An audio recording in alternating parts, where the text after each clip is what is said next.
அருட்பெரும் ஜோதி அருட்பெரும் ஜோதி தனிப்பெரும் கருணை அருட்பெரும் ஜோதி அருட்பெரும் ஜோதி அருட்பெரும் ஜோதி தனிப்பெரும் கருணை அருட்பெரும் ஜோதி திருவருட்பிரகாச வள்ளலார் திருவடிகளே சரணம் சரணம். சர்க்குருநாதா சர்க்குருநாதா சன்மார்க்க சங்கம் தழைக்க அருள்தாதா. எல்லா உயிர்களும் இன்புற்று வாழ்க, வள்ளல் மலரடி வாழ்க வாழ்க. அருட்பெரும் ஜோதி அருட்பெரும் ஜோதி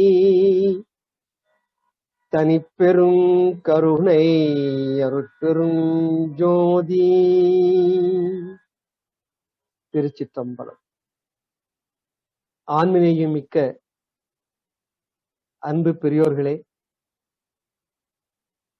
உங்கள் அனைவரையும் பெண்ணாட முத்துஜோதி மிக்க பணிவோடு வணங்கி மகிழ்கிறேன்.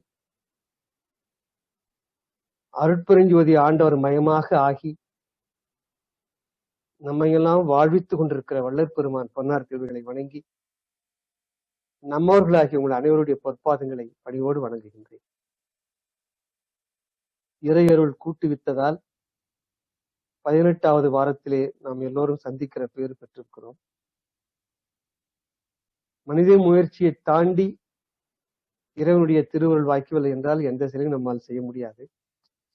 அதற்கு ஒரு எடுத்துக்காட்டு தான் நம்முடைய மார்கழி விழா. ஒரு குறுகிய ஒரு வார காலத்திலே திட்டமிடப்பட்டு ஒரு வார காலத்திலே ஏற்பாடாகி 29 நாட்கள் தொடர்ந்து நடந்தது. ஒரு செயலை 29 நாள் 30 நாள் செய்யறது கொஞ்சம் சிரமமான வேலை தான். அதுவும் ஒருத்தர் ஒரு மூலையில, ஒருத்தர் அமெரிக்காவில, ஒருத்தர் சென்னையில, ஒருத்தர்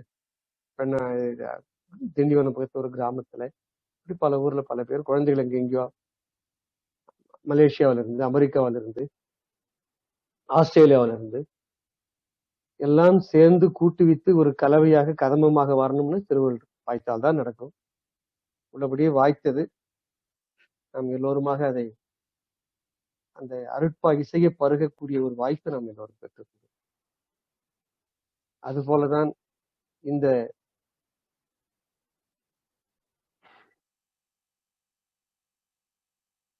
படிப்படியாய் சன்மார்க்கம் அறிவோம் என்கிற இந்த வகுப்பு வேர்நிலையை முடித்து முதல் நிலையில ஃபர்ஸ்ட் ஸ்டாண்டர்ட்ல இருக்கும். இப்போ பேசிக் கோர்ஸ் முடிச்சாச்சு. பேசிக் கோர்ஸ்ல முடிச்சுட்டு இப்போ ஃபர்ஸ்ட் ஸ்டாண்டர்ட்ல ஆண் பெண்ணுடைய அவயங்கள் மூலமாக ஒரு உடல் எப்படி வருது. ஏன்னா பெருமான் உடல் வருவும் வழி அறியீர் அப்படின்னு ஒரு பாட்டுல சொல்லுவார். உடம்பு நம்ம பெற்று இருக்கிறோமே, இது எவ்வளவு ஒரு அதிசயமான உடம்பு. அதிசயத்தை நீங்க புரிஞ்சிருக்கீங்களா? எவ்வளவு பேர் உணர்ந்திருக்கீங்க? ஒரு 30 ஆண்டுகளுக்கு முன்னால ஒரு கன்சல்டன்ட், ஒருத்தர் மலேசியாவில் மேனேஜ்மெண்ட் கன்சல்டன்ட் வந்தார். ஒரு 5 ஸ்டார் ஹோட்டல்ல அந்த மீட்டிங் நடந்தது. முக்கியமா பொறுக்கான தலைமையில் இருக்கிறவங்க எல்லாம் அந்த இதுக்கு வந்திருந்தாங்க. அப்போ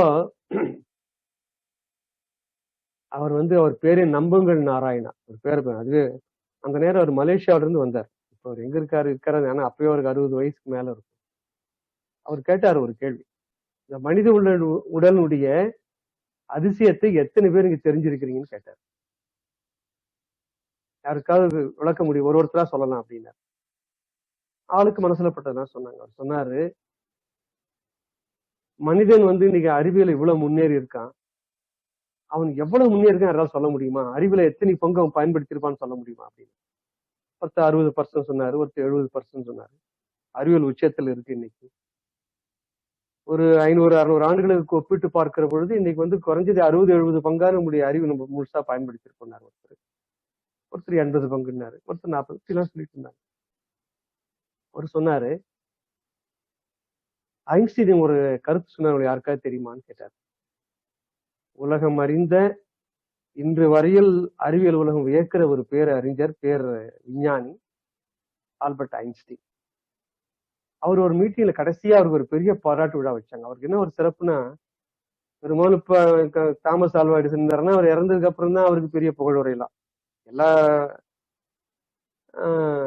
விஞ்ஞானிகளுக்கும் அப்படிதான். ஆனால் ஐன்ஸ்டீன் மட்டும் அவர் இருக்கிறப்பே அவர் புகழ் உலகம் பூரா பரவி அவரை தெய்வம் மாதிரி கொண்டாடுற நிலையில் இருந்தார். அவர் ஆக்சுவலி ஒரு கர்ம யோகின்னு சொல்லுவார், கர்ம ரிஷி. அவர் சொன்னாரு, எனக்கு எதுக்கு இவ்வளவு பெரிய விழா எடுக்கிறீங்க, உங்களுக்கு ஒரு உண்மையை நான் சொல்லட்டுமான்னு சொல்லி ஒண்ணு சொன்னார். என்னுடைய அறிவுல 1 கோடி செல் இருக்கும்னா, அரை அறையா இந்த வாழை மட்டையை உரிச்சிங்கன்னா சின்ன சின்ன சின்ன அரைமா இருக்கும் அந்த வாழை மட்டையில. அது போல அறிவுக்குள்ள பல சின்ன சின்ன சின்ன செல்கள், நியூரான் சொல்லுவாங்க, அது நிறைய துகில்கள். அதுல எனக்கு வந்து ஒரு 10% கூட இன்னும் முழுசா நிறைவடையல, எனக்கு போய் இவ்வளவு ஒரு பாராட்டு விழா பண்றீங்கன்னு.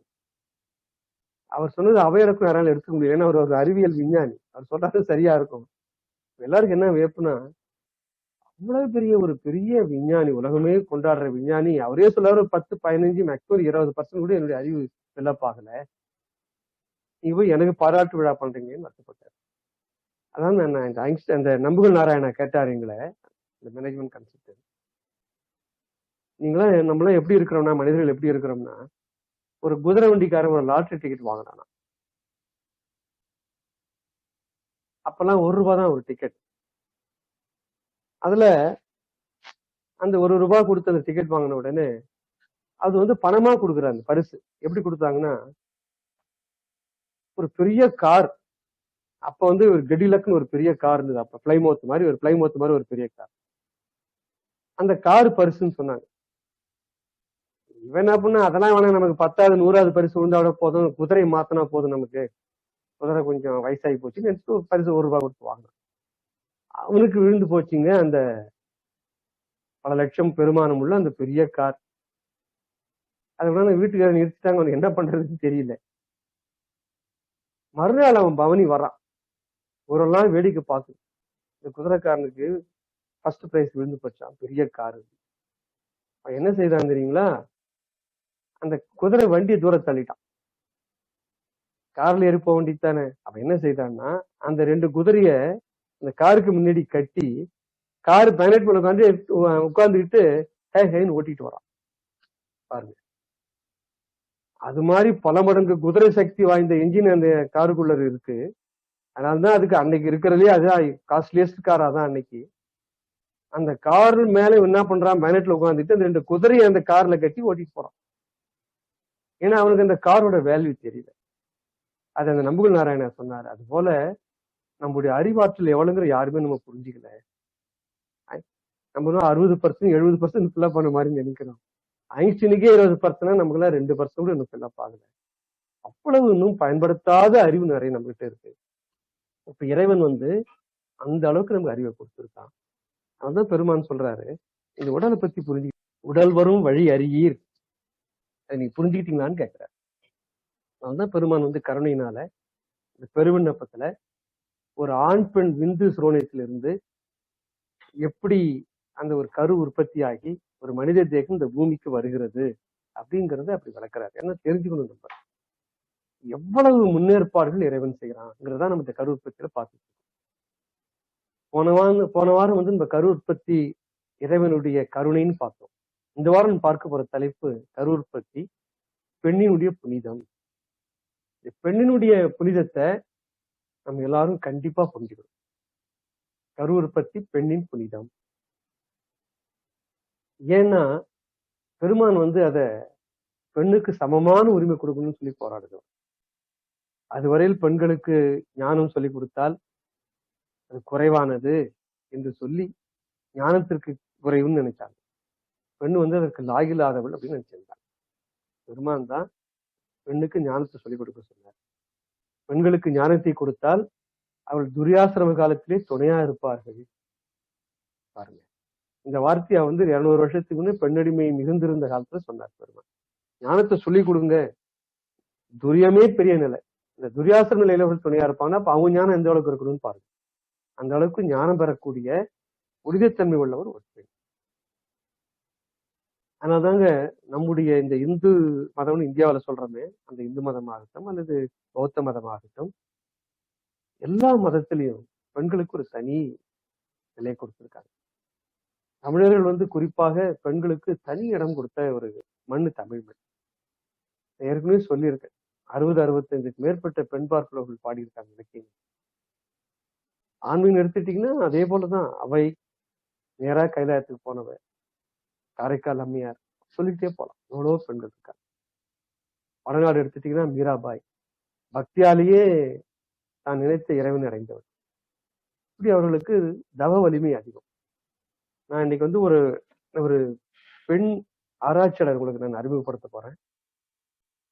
அவர் சினு ஜோசப்னு பேர். உங்களுக்கு ஏடா முஸ்லீம் கிறிஸ்துவ பேரா இருக்கேன்னு யாரும் மயங்க வேண்டாம். சினு ஜோசப். பிறந்தது கேரளா, வளர்ந்ததெல்லாம் கர்நாடகா. அவருடைய ஒட்டுமொத்த ஆய்வு என்னன்னு கேட்டீங்கன்னா பெண்களுடைய கரு உற்பத்தி சம்பந்தமானதுதான். அதுவும் குறிப்பாக பெண்களுடைய மாதவிலக்கு பற்றி அவர்கள் ஆராய்ச்சி செய்வார்கள். அதுக்காக பல நாடுகளுக்கு சென்று மிக புகழ் பெற்றவர்கள். நீங்க யூடியூப்ல போய் நீங்க சினு ஜோசப்னு போட்டீங்கன்னா போதும், அவர்களை பேட்டி காணாத டிவிகள் இல்லை. வடநாட்டுல சரி, ஆல் இந்தியாவில் இருக்கிற மிகப்பெரிய டிவி நிறுவனங்கள், மிகப்பெரிய சமய நிறுவனங்கள், டிஇடி டெட்னு ஒரு அமைப்பு இருக்கு வெளிநாட்டுல, அமெரிக்காவில். அதுல பங்கெடுத்துக்கிறதே மிகப்பெரிய ஒரு சிரமமான வேலை. அது சிரமம்னா அதுக்கு ஒரு தகுதி இருக்கணும். 10-15 நிமிஷம் தான் கொடுப்பாங்க, அதுக்குள்ள அவங்க ஹோல் கான்செப்ட் சொல்லுவாங்க. ஆயிரக்கணக்கான டிடி டெட் லெக்சர்ஸ் இருக்கு, நீங்க போய் பார்க்கலாம். டிடின்னு போட்டீங்கன்னா கூகுள்ல போயிட்டு உங்களுக்கு அந்த சைட் கிடைக்கும். அதுல எனி சப்ஜெக்ட், வேரியட் சப்ஜெக்ட், அதுல போய் இந்த அம்மா சேலஞ்ச் பண்றாங்க. எங்கள் இந்திய மண்ணின், குறிப்பாக தென்னிந்தியாவினுடைய இந்த ருதுகால, அந்த வீட்டு மாதவிலக்கு காலத்தினுடைய பழக்க வழக்கங்கள் 1000 வருடமாக எங்ககிட்ட இருக்கு. அது உங்க நாட்டுல, உங்க மண்ணுல இந்த மாடர்ன் சயின்ஸ்ல கிட்ட வர முடியாது அப்படின்னு சொல்லிட்டு ஸ்டாட்டிஸ்டிக்ஸ் கொடுக்குறாங்க. இந்த பெண் உறுப்பு சம்பந்தமான நோய்கள் அந்த நாட்டுல எவ்வளவு இருக்கு, எங்க நாட்டுல எவ்வளவு இருக்கு, ஹைஜீன் பர்சன்டேஜ், இதெல்லாம் வேர்ல்டு ஹெல்த் ஆர்கனைசேஷன் எடுத்திருக்கு. இந்த புள்ளி விவரம்லாம் இந்த மண்ணினுடைய வேர்ல்டு ஹெல்த் ஆர்கனைசேஷன் கொடுத்த ஸ்டாட்டிஸ்டிக்ஸ் சொல்லிட்டு அப்படியே ஸ்கிரீன்ல போடுறாங்க. மற்றதெல்லாம் 12%, 13% ஹைஜீன் இருக்குன்னா, இந்த தென்னிந்தியாவுடைய கிராமப்புறத்தில் இருக்கிற பெண்கள் இருக்காங்க பாருங்க, டவுன்ல கூட இல்ல, அவருடைய ஹைஜீன் 32% இருக்குன்னு வேர்ல்டு ஹெல்த் ஆர்கனைசேஷனுடைய ஸ்டாட்டிஸ்டிக்ஸ் கொடுக்குறாங்க. என்ன காரணம்னா, 1000 ஆண்டுகளாக இந்த மண்ணிலே வந்த ஆன்மீக அறிவியல். அவங்க மாதிரி இந்த வேதத்தையும் அந்த ஆன்மீகத்தையும் உள்ள போய் ஒரு கிறிஸ்தன் அல்லாத வரைக்கும் யாரும் பார்த்துக்க முடியாது. ரொம்ப அருமையா எழுதிப்பாங்க அவங்க. இன்னைக்கு நான் பெரும்பாலான கருத்து அவங்க ஒரு நூல் எழுதியிருக்காங்க. அதாவது ரித்து வித்யா, ருத்து வித்யா. நீங்க அந்த புக்கை வெளியில வாங்குறதா இருந்தா 350 ரூபா கிட்ட இருக்கும்னு நினைக்கிறேன். கிண்டில், அமேசான் கிண்டில் வாங்குறதா இருந்தா 150 ரூபா, 110 ரூபாய். ருத்து வித்யா இங்கிலீஷ்ல எழுதியிருக்காங்க அந்த புத்தகத்தை.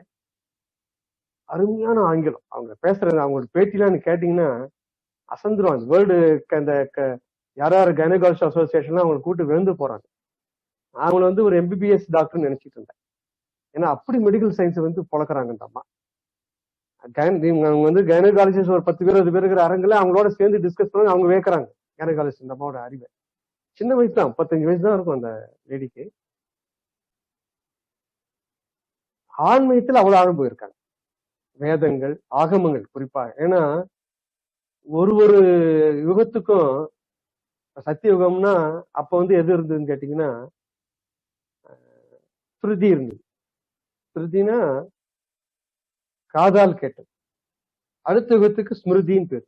அது மனப்பாடமா சொல்லி பரப்புறோம், கொண்டு வந்தது, ஞானத்தை கொண்டு வந்து. அதனால ஒரு யுகத்துக்கு ஒரு வகை. அதுக்கு அடுத்த யுகத்துக்கு பிராணங்கள். கலியுகத்துக்கு என்னன்னு கேட்டீங்கன்னா ஆகமமும் தந்திரங்களும். ஒரு யுகத்துக்கு என்னென்ன நூல்கள் சொல்லியிருக்காங்க, அங்கிருந்து நம்ம ஆரம்பிக்கிறாங்க. இந்த ஆகம தந்திரத்தை அடிப்படையில தான் இந்த மண்ணினுடைய அத்தனை கோயில்களும் இருக்கு, அத்தனை பழக்க வழக்கங்களும் இருக்கு. இந்த ஆயுர்வேதம்ங்கிற ஒரு பெரிய சயின்ஸே அந்த ஆகமத்திலிருந்தும் அந்த தந்திரத்திலிருந்து வந்ததுதான். தந்திரம் ஒரு நூல், அந்த நூலை எல்லாம் சொல்லிட்டு போறாங்க. அவங்க இந்த தமிழ்நாடு, கேரளா, ஆந்திரா, கர்நாடகா அந்த 4 ஸ்டேட்டை வந்து அவ்வளவு வாஸ்டா பரவலா பிரயாணம் பண்ணி ஸ்கூல் பிள்ளைகளுக்கு எக்கச்சக்கம் 6000 பள்ளிகளுக்கு மேல இது வரல கவர் பண்ணியிருக்காங்க. இந்த 10th 11th 12th படிக்கிற பெண்களா, பருவமடைஞ்ச பெண்கள், அதுவும் ரூரல்ல பெரும்பாலும் இந்த மலைவாசி ஜனங்கள் அல்லது அரசு பள்ளிகள் இது போன்ற பள்ளிகளுக்கு இந்த ஹைஃபை ஸ்கூல்ஸ் எல்லாம் போறதுல போயிட்டு அந்த பிள்ளைகளை கூப்பிட்டு இந்த ருது சயின்ஸ், இந்த மாதவிலக்கு சயின்ஸ் சொல்லி கொடுக்குறாங்க. அதை வச்சு ஆராய்ச்சி பண்ணி எக்கச்சக்கமான கட்டு எழுதியிருக்காங்க. அவங்க எதனால ஃபேமஸ் ஆனாங்கன்னா, சபரிமலைக்கு பெண்கள் போகலாமா வேண்டான்னு ஒரு பெரிய ஹைகோர்ட் சுப்ரீம் கோர்ட்ல ஒரு ரூலிங் வந்த உடனே பெரிய சர்ச்சை கிளம்பிச்சிட்டீங்களா, அரசியல்லாம் உள்ள போகுது. அப்போ அவங்க வந்து சபரிமலைக்கு பெண்கள் போறது எப்படி கெடுதலா முடியும் உடல் ரீதியா, அவங்க வந்து அரசியல் எதையும் கிடையாது. அவங்க அதுக்கு அந்த நூல் வந்து லட்சக்கணக்கில் வேலை ஆச்சு. எதுக்கு இவ்வளவு நான் சொல்றேன்னா, பெண்களுடைய புனிதத்தையும் பெண்களுக்கு உண்டான உடல் அமைப்பையும் அந்த அம்மா அவ்வளவு அழகா எழுதி போறாங்க. அது சில கருத்துக்கள் இன்னைக்கு அவங்களுக்கு நான் எடுத்துக்குவேன். அது அவங்க வந்து பெரும்பாலும் இந்த முதல்ல எடுத்தோன்னே இந்த புத்தகத்துல இந்த குப்ஜிகா தந்திரம்னு ஒரு தந்திரம், பல தந்திரங்கள் இருக்கு. இந்த குப்ஜிகா ஒரு தந்திரம் இருக்கு. இந்த குப்ஜிகா தந்திரம் என்ன முதல் ஸ்லோகன் என்ன சொல்லுதுன்னா, பெண்களின் பாதத்தை கண்டவர்கள் அவர்களை தங்கள் குருவாக எண்ணி வழிபடுவர். முதல் சூத்திரம் அப்படிதான் ஆரம்பிக்குது. பெண்களுடைய பாதத்தை கண்டு அவர்கள் குருவாக எண்ணி வழிபடுவாங்களாம், பெண்ணுடைய அருமையை புரிந்தவர்கள் அப்படின்னு சொல்றாங்க. பெண்களின் பாதத்தை கண்டவர்கள் அவர்களை தங்கள் குருவாக எண்ணி வழிபடுவர் அப்படின்னு சொல்லி அந்த முதல் அப்படிதான் ஆரம்பிக்கிறார். புனிதத்தன்மைக்காக நான் முதல்ல அந்த சந்தர்ப்பத்துடைய ஒரு கருத்து உங்களுக்கு ஆராய்ச்சிமா சொல்றேன். பெண்ணோட புனிதம் எங்க ஆரம்பிக்குதுன்னா, இந்த ஆண்களை பத்தி நான் அதிகமா சொல்லிட்டேன், நிறைய சொல்லிட்டேன். அந்த ஆன்மா எப்படி ஒரு விந்தணுவுக்குள்ள வருது, ஆணோட சுக்கிலத்துல பெருமான் சுக்கிலன்னு சொல்லுவாரு. நம்ம அந்த சுக்கிலத்தை 2ஆ பிரிக்கிறோம். விந்தணுவும் அந்த வெண்பாலும் சேர்ந்துதான் சுக்கிலம். வெண்பாலை சுரக்கிறது எதுங்க, செமினிக்கல் வெசிக்கல்ஸும் இந்த புரோட்டோஸ்டாட் கிளாண்டும், அது ரெண்டும் வெண்பாலை சுரக்குது. நம்ம ஆண் விரைகள் இருக்கு பாருங்க, அது விந்து அணுவை சுரக்குது. இது ரெண்டும் கலந்ததுக்கு அப்புறம் தான் சுக்கிலன்னு பேர். பெருமான் பொதுவான பேரால சுக்கிலம் சொல்லுவார். ஆக சுக்கிலத்துலதான் விந்தணு இருக்கு, அது மறுப்பு இல்லை. ஸோ அந்த சுக்கிலம் இருக்கு பாருங்க, அந்த சுக்கிலத்துல அந்த விந்தணுல ஆன்மா வந்து சேருதுன்னு நான் சொன்னேன். அந்த சேர்க்கிறது யாருங்க, இறைவன் சேர்க்கிறான். ஆணுடைய ரோல் இங்க அந்த ஆன்மா உருவாக்குறானா, இல்லை. ஆன்மாவை யாராலும் உருவாக்க முடியாது, அது இறைவன் போல அனாதின்னு ஏற்கனவே சிந்திச்சிட்டோம், வேர்நிலையிலே சிந்திச்சிட்டோம், பேசிக் கோர்ஸ்லயே பார்த்தோம். ஆக யாராலும் உருவாக்க முடியாது ஆன்மாவை, ஆண் உருவாக்க முடியாது கண்டிப்பா. அப்ப என்ன ஆகுதுன்னா, அந்த அந்த விந்தணுவில ஆன்மாவை இறைவன் சேர்க்கிறான். ஆண் உருவாக்குறானா எதுவும் உருவாக்கல. ஆணோட ரோல் என்னங்க, அப்ப இஸ் ஜஸ்ட் எ கேரியர். ஒரு பஸ்ல பிரயாணி ஏற்றிட்டு போற மாதிரி அந்த விந்தணுவில அந்த ஆன்மாவை ஏற்றிக்கொண்டு வருகிறான், சுமந்து கொண்டு வருகிறது அந்த விந்தணு. அவ்வளவுதான், ஒரு கேரியரா இருக்கான் ஆண். இறைவன் கொண்டாந்து விடுகிற அந்த ஆன்மாவை, இறைவன் ஆவியுவாக இருக்கிற அந்த ஆன்மாவை, அப்ப வந்து உள் ஒளியா இருக்கிறான். முதல்ல எப்ப வந்தாங்களோ அப்ப வந்து ஆவியா இருக்கான். சோ விந்தணுக்குள்ள ஆன்மா வருவது இறைவனுடைய செயல். அவன் என்ன செய்யறான், அவன் செய்யற ஒரே வேலை, அதை கொண்டு போய் பெண்ணோட பிறப்புறுப்புல உள்ள விடுறான். அவ்வளவுதான். பிறப்புறுப்பு கொண்டு போய் சேர்க்கிற பணிதான் ஆணோட பணி. அதுக்கப்புறம் இந்த ஒரு பிண்ட உருவாகிறதுல எந்த விதமான செயலும் அவனுக்கு இல்லை. அதை நம்ம வந்து தெளிவா பார்த்துட்டோம். இந்த இதுதான் முதல் நிலையில பார்த்துட்டோம். ஆணை பத்தி கிட்டத்தட்ட ஒரு வாரம் முழுவதும் சிந்திச்சோம்னு நினைக்கிறேன். அடுத்தது பெண் ரோல் என்னன்னு பார்ப்போம். ஆணோட பாகம் என்னன்னா, இறைவன் கொண்டு வந்து விட்ட அந்த ஆன்மாவை தன்னுடைய ஆண் விந்துவிலே சுமந்து கொண்டு வந்து பெண்ணுடைய உறுப்பிலே சேர்க்கிற வரைதான் அவனுடைய பணி. பெண் என்ன செய்யறான்னா, அந்த விந்தணுவை வாங்கி, ஆன்மா இருக்கிற இந்த விந்தணுவை தன்னுடைய கருமுட்டிலே வாங்குறான். இந்த கருமுட்டியில வாங்கி 10 மாசம் சுமக்கிறான். சுமத்தம் ஒரு வாரத்துக்கு சொல்லி முடிச்சிடறோம். 10 மாசம் நம்ம பார்த்தோம். ஒரு மாதத்துல என்னென்ன உறுப்பு உருவாகுது பறக்க பார்த்துட்டோம். நம்ம திருப்பி நான் சொல்லல. ஆக ஒரு 10 மாதம் சுமந்து ஒரு பிண்டமாக, ஒரு முழு உருவமாக வாழ்விலே உலகிலே இந்த பூமியிலே வாழத்தக்க ஒரு மனித உருவமாக மாற்றுகிறார். அதுக்கு என்னென்ன கொடுக்குறாங்க? தன் ரத்தத்தை கொடுக்குறா, தான் சாப்பிட்டு ஒரு உணவுடைய சத்தை கொடுக்குறா, ஏன் தான் சுவாசிக்கிற சுவாசத்தையும் இந்த குழந்தை கொடுக்குறாங்க. நுரையீரல் அப்பவே வேலை செய்து நான் சொன்னேன் உங்களுக்கு. மூக்கால, வாயால, தொண்டையால அல்ல, ரத்தத்தின் மூலமாக இந்த ஆக்சிஜனை கொண்டு வர. அந்த குழந்தை அந்த சத்தையும் அந்த ரத்தத்தையும் உள்வாங்கி அது கொஞ்சம் கெட்ட ரத்தமா மாத்தும். திரைன்னு சொல்லுவாங்க. அது தமனிங்கிறது சுத்த ரத்தத்தை கொண்டு போகுது தாய் உடம்புல இருந்து. அந்த ரத்தத்தின் மூலமாக உணவும் போகுது, ஆக்சிஜனுங்கிற பிராணவாயும் போகுது நம்ம பார்த்தோம். திரும்பி அந்த குழந்தை என்ன பண்ணா அந்த ரத்தத்தை தன் உடலுடைய மெட்டபாலிசம் பயன்படுத்திக்கிட்டு அசுத்த ரத்தமா வெளியாக்கும். இந்த சத்தை சாப்பிட்டு சில கழிவுப்பொருளை வெளியாக்கும். இந்த சுவாசத்தை சுவாசித்து கரிமல வாயு கார்பன் டை ஆக்சைடு வெளியாகும். இது மூன்றையும் தாய் கொடுத்தது மட்டுமல்ல, இது மூன்றையும் மறுபடியும் தான் ரத்தத்தால வாங்கிக்கிறாங்க. பாருங்க, தன் ரத்தத்தின் மூலமாக நல்லதெல்லாம் கொடுத்துட்டு அந்த குழந்தையை வெளியாக்குற அத்தனையும் தன் ரத்தத்தில் உள்ள வாங்கிக்கிறான். அதை கொண்டு போய் தன்னுடைய இதயத்தை மணி சுத்தம் பண்றான். எப்படி பெரிய ஒரு தியாகம் பாருங்க ஒரு தாயோட உடம்புல. இப்ப நான் சொன்ன மனு நினைச்சு பாருங்க, விந்தணுவை கொண்டு வந்து ஆன்மா தாங்கி அந்த விந்தணுவை கொண்டு வந்து பெண் உறுப்புல விடுறதோடு சரி அவன் பணி, ஆணோட பணி. வாங்குற நேரத்தில் அந்த விந்தணு தன்னுடைய சினை முட்டையில் கருமுட்டையில் வாங்கி அந்த நொட்டியில் இருந்து அவருடைய பணியை ஆரம்பிச்சுட்டே இருக்கு. சுவாசம் எல்லாத்தையும். அதனால அந்த பெண்ணோட அந்த தன்மை இருக்கு பாருங்க, அந்த 10 மாதம் சுமக்கிறப்பே அவருடைய தியாகம் ஆரம்பிச்சு போகுது, அவருடைய புனிதத்தன்மை ஆரம்பிச்சு போகுது. அடுத்தது பாத்தீங்கன்னா, ஒரு பூ பெய்தறப்ப ஒரு பெண்ணோட உடம்புல என்னென்ன மாற்றம் வருது நம்ம பார்த்தோம் ஏற்கனவே. 20 லட்சம் கருமுட்டைகளை பிறக்கிற பொழுதே, ஒரு பெண் குழந்தை ஒரு தாயோட வயிற்றில் வருகிற பொழுதே 20 லட்சம் கருமுட்டைகளை செல்களாக கொண்டு, அந்த நேரம் கருமுட்டை மாதிரி இருக்காது. அது ஒரு பிறக்கிற குழந்தை வயிற்றுல அந்த கருப்பையில அந்த கருமுட்டை பையில, கருமுட்டை பைங்கிற எவ்வளவு பெருசுன்னு இருக்கும். அது குழந்தையே கரும்பு சின்னதா இருக்கும். அதுக்குள்ள ஒரு கருமுட்டை ஓவரி அல்லது கருமுட்டை பை, அதுல ஒரு 20 லட்சம் எவ்வளவு சின்னதா ஒரு டைனிமா இருக்கும், ஊசி பண்ண தரதான் இருக்கும் அந்த செல்கள். அதை தாங்கி வந்து 9-14 வயதுல ஈஸ்ட்ரோஜன் ஒரு ஹார்மோனை சுரக்கிறார். எது சுரக்குதுங்க? அந்த ஓவரி என்கிற கருமுட்டை பை சுரக்குது. அது கட்டளை இடுறது பிட்யூட்டரி சுரப்பை எல்லாத்தையும் பார்க்கும். ஏன் திருப்பி சொல்றேன்னா, ஜஸ்ட் உங்களுக்கு பிரஷ் அப் பண்றதுக்காக. நான் வந்து முழுவதும் சொல்ல மாட்டேன்.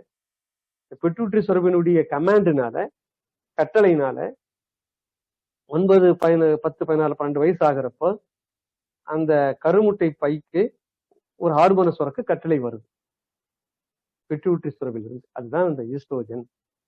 அது வந்து பெண்மையினுடைய வெளிப்பாடு. எப்படி ஆணுக்கு பார்த்தோம் பாருங்க, டெஸ்டோஸ்டிரோன்னு பார்த்தோம்.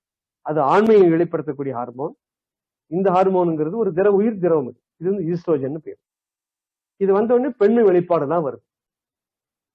பெண்மை வெளிப்பாடு நம்ம ஏற்கனவே பார்த்துட்டோம். அவளுக்கு வந்து உடல்ல சில மாற்றங்கள், மார்புகள் வளர்றது, கருமுட்டைகள் கொஞ்சம் கொஞ்சமா ஒரு முட்டையை வெளிவர தயாராகிறது, உடல்ல ஒரு வனப்பு, சில மர்மமான இடங்களெல்லாம் சில உறுப்பு இடங்கள், அக்குள் போன்ற இடங்கள் சிறு சிறு முடிகள் முளைத்தல், இதெல்லாம் வந்து வெளிப்பாடு. அவர் பொண்ணு வந்து பூ பெய்து தயாராகிறார். ஆனா அறிவியல் என்ன சொல்லுதுன்னா, 9-10 வயசுல ஒரு பெண் வந்து கருமுட்டையை உருவாக்குற ஸ்டேஜ் வந்தாலும் கூட கிட்டத்தட்ட 2 ஆண்டு ஆகும். அது வந்து உடல் முழுவதுமாக அந்த கருவை தாங்கி வளர்வதற்கு அது உடல் திடகாத்துங்கிறது 2 ஆண்டு ஆகும் அறிவியல் சொல்லுது. 2 ஆண்டுல வேகமா அந்த உடம்பு முழுவதும் எல்லாத்தையும் தயாராக வேண்டியது. அதுதான். அதனால அததான் பாருங்க, படுத்து நான் எங்க சொல்ல வரேன்னா, ஒரு பெண்ணு பூ பெய்த உடனே பெற்றவங்களுக்கு சந்தோஷமா இருக்கும். அந்த பெண்ணோட மனநிலை நினைச்சு பாருங்க. அது வரைக்கும் ஓடி விளையாண்ட ஒரு சின்ன சிறு பெண் ஒரு பாவாடை கட்டிட்டு ஓடிட்டு இருந்திருப்பா. அவளுக்கே தெரியும், என்னமோ உடம்புல கொஞ்சம் மாற்றம்லாம் வருது, மார்பகம் எல்லாம் கொஞ்சம் கொஞ்சமா வளர ஆரம்பிக்கும். அவளுடைய உடம்பெல்லாம் கொஞ்சம் கொஞ்சம் மாற்றங்கள் தெரியும். இடுப்பு பகுதியெல்லாம் கொஞ்சம் வளர ஆரம்பிக்கும். அவளுக்கே ஒரு மாதிரியா தெரியும், என்னமோ உடம்புல சேஞ்ச் ஆகுது. அது ஒரு கிளி மாதிரி இருக்கும். அந்த மாதிரிங்கிற பெண்களுக்கு அந்த மாதிரி இருக்கா?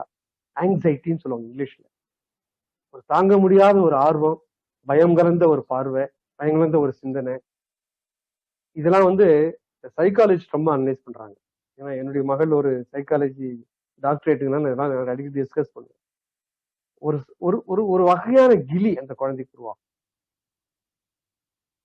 எல்லாத்துக்கும் முத்தாய்ப்பா என்ன ஆகும்னா, அந்த குழந்தையோட பிறப்புறுப்புல இருந்து கொஞ்சம் ரத்தம் வெளியாகும்.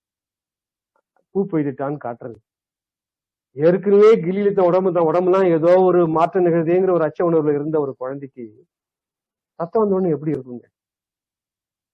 இதை நினைச்சாங்க ஒரு 1000 ஆண்டு 2000 ஆண்டுகளுக்கு முன்னால் இந்த நாட்டு மண்ணில் இருக்கிறவங்க நினைச்சாங்கன்னா, அடாடா, மனோதத்துவ அடிப்படையில மனோ ரீதியாக இந்த குழந்தைக்கு எவ்வளவு பெரிய தாக்கம் வந்துருக்கு. இதை என்ன செய்தாங்கன்னா, எந்த பயத்தையும் இந்த கிளியையும் போக்கி மகிழ்ச்சியை ஊட்டி நாங்களாம் இருக்கிறோங்கிற ஒரு துணையை காட்டி ஒரு பெரிய சப்போர்ட், ஒரு பெரிய பின்புலம், நாங்க எல்லாருக்கும் உங்க கூட, நீ வந்து ஒரு தெய்வ அளவுக்கு நீ வந்துட்ட, நீ எல்லாராலும் மதிக்கத்தக்க ஒரு பெண், உலகமே ஒண்ணு போட்டு இதெல்லாம் காட்டுறோம். என்ன செய்யறாங்கன்னா, அதுக்கு ஒரு ஃபங்க்ஷன் வச்சாங்க. அதுக்கு வந்து முதல் வர வீட்டு வழக்குக்கு பேர் வந்து நம்ம வந்து மெனார்கின்னு சொல்லுவோம் இங்கிலீஷ்ல, நம்ம வந்து தமிழ்ல மஞ்சள் நீராட்டுன்னு நம்ம சொல்றோம். மெனார்கி வந்து சயின்ஸ்லயும் ரொம்ப முக்கியமானது. நம்முடைய இந்த இந்தியாவுடைய இந்த பாரம்பரியம் இருக்கு பாருங்க, எல்லா மாநிலத்திலும் இருக்கு இந்த மெனார்கிங்கிறது. நீங்க நினைக்கிற மாதிரி தமிழ்நாட்டில் விட்டு ஆந்திராவில் மட்டும் இல்ல, எல்லா இடத்துலயும் இருக்கு.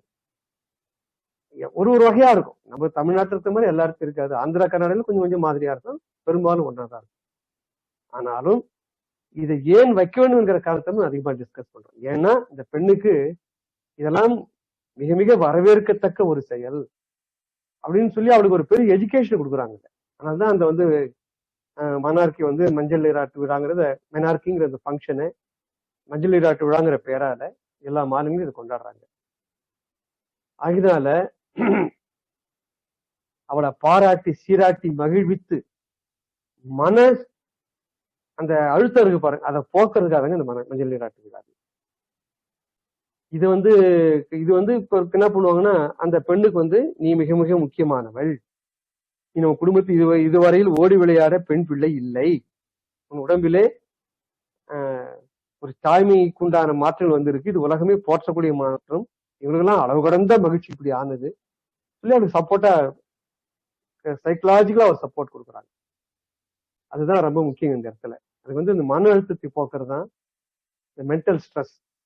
அந்த சமூகம் வந்து ஒரு பாராட்டி சிராட்டி படணுங்கிறது தான் ரொம்ப முக்கியமான ஒரு நிலை இதுல. அதனால அவளுக்கு என்னென்ன சொல்லி கொடுக்குறாங்கன்னு பாருங்க ஃபங்க்ஷன்ல. அந்த புனிதத்தன்மை இது ஆணுக்கு அந்த மாதிரி இல்ல பாருங்க. அவன் எப்ப பருவம் அடைகிறாங்கிறத யாருக்குமே தெரியாது. ஏன் பெண்ணுக்கு மட்டும் செய்யணும்? ஆண்கள் ஒரு வயசுல அவனுக்கு யாருக்கும் தெரியலனா கூட ஒரு 15-16 வயசு ஒரு ஃபங்க்ஷன் வச்சிருக்கலாம். ஒரு ஃபங்க்ஷன் ஏன் அதை வைக்கலாம்? பெரியவங்க பெண்ணோட அந்த புனிதத்தன்மை மனசுல வச்சுதான் அவள் வந்து ஒரு தெய்வமாவே பாதிக்கிறாங்க. எப்ப ஒரு பெண் பூ பயிரிட்டாலோ அவள் பராசக்தி சமமா பாதிக்கிறாங்க. நம்முடைய வேதங்கள் புராணங்கள்லாம் பெண் பூ பெய்ததை பராசக்தி ஆனாலும் எழுதுது. உலகத்தை ஆளுகிற ஒரு பராசக்தி தேவியாக அவள் மாறுறாங்க. அப்படி போற்றி ஒரு மண்ணு இந்த மண். அவள் என்ன செய்யறாங்கன்னா, இந்த வாத பித்த ஸ்லேத்துவன்னு 3 நாடிகள் இருக்கு, எல்லாருக்குமே தெரியும். நம்ம பின்னால ஆழமா சிந்திக்க போறோம். நம்ம பார்க்கிற இந்த உடம்பு இருக்கு பாருங்க, இதுக்கு தூல உடம்புன்னு பேரு.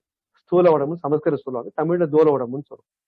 இந்த வீடுங்கள 2 சுவத்தை தாங்கி கூரை வைக்கிறதா இருந்தா ஒரு பெரிய மரம் மாதிரி குறுக்க போட்டிருப்பாங்க, அது தூலம்னு பேரு. அது மேல சின்ன சின்ன பலகைகள்லாம் வச்சுக்கிச்சு மேல ஓடு வீடு கூரையெல்லாம் போடுவாங்க. அது 2 சுவத்தை இணைக்கிற ஒரு பெரிய மரத்துக்கு தூலம்னு பேரு. அவ்வளவு பெருசா இருக்கும் அந்த மரம். அதை விட பெரிய மரம் இந்த வீட்டுல இருக்காது மர சாமான்கள்.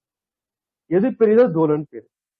ஆனால் நம்ம அறிவியல், விஞ்ஞான அறிவியல் இருக்கு பாருங்க, இன்றைய நவீன அறிவியல், அது வந்து இந்த பிசிக்கல் பாடியை மட்டும்தான் டீல் பண்ணுது.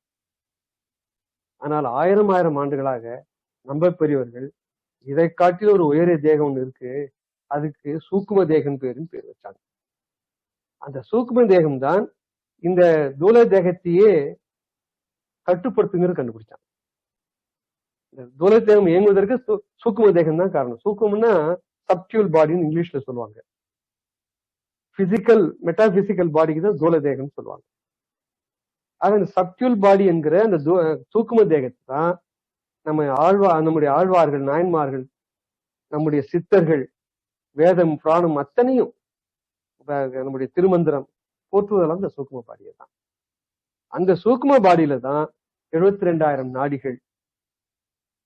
இப்ப பெருமாள் சொல்லுகிறார், ஒரு கொடி மேலம் ஏறி இறங்க இருக்குன்னு சொல்லாரு. அதான் இந்த சூக்கும தேகத்தினுடைய ஞான வெளிப்பாடு. பின்னால் நம்ம விளக்கமா நம்ம சிந்திக்கலாம். இந்த நேரத்தில் ஏன் நம்ம தெரிஞ்சுக்கணும்னா, இந்த சூக்கும தேகத்தினுடைய ரோலும் கலந்து இருக்கு ஒரு பெண்ணோட புனிதத்துல. அதனால சேர்ந்து நம்ம சிந்திக்க வேண்டியிருக்கு. அதனால அந்த சூக்கும தேகத்துல சில சில நாடிகள் வந்து சூக்கும தேகத்திலும் இருக்கும், தூல தேகத்திலும் இருக்கும். அப்படி இருக்கிற 3 நாடிகள் தான் இந்த வாத பித்த ஸ்லேத்துங்கிற நாடி. நீங்க சயின்ஸ்ல போய் வாத பித்த ஸ்லேத்தும் கிளாசிபிகேஷன் கேட்டீங்கன்னா இருக்காது. ஆனால் அவங்க வந்து இந்த கையில மணிக்கட்டுல இந்த இடத்துல கையை அப்படி பிடிச்சு பார்ப்பாங்க. நம்ம நாடி பரிசோதனைன்னு சொல்லலாம், நாடி பரிசோதனை இங்கதான் பிடிச்சு பார்ப்பாங்க.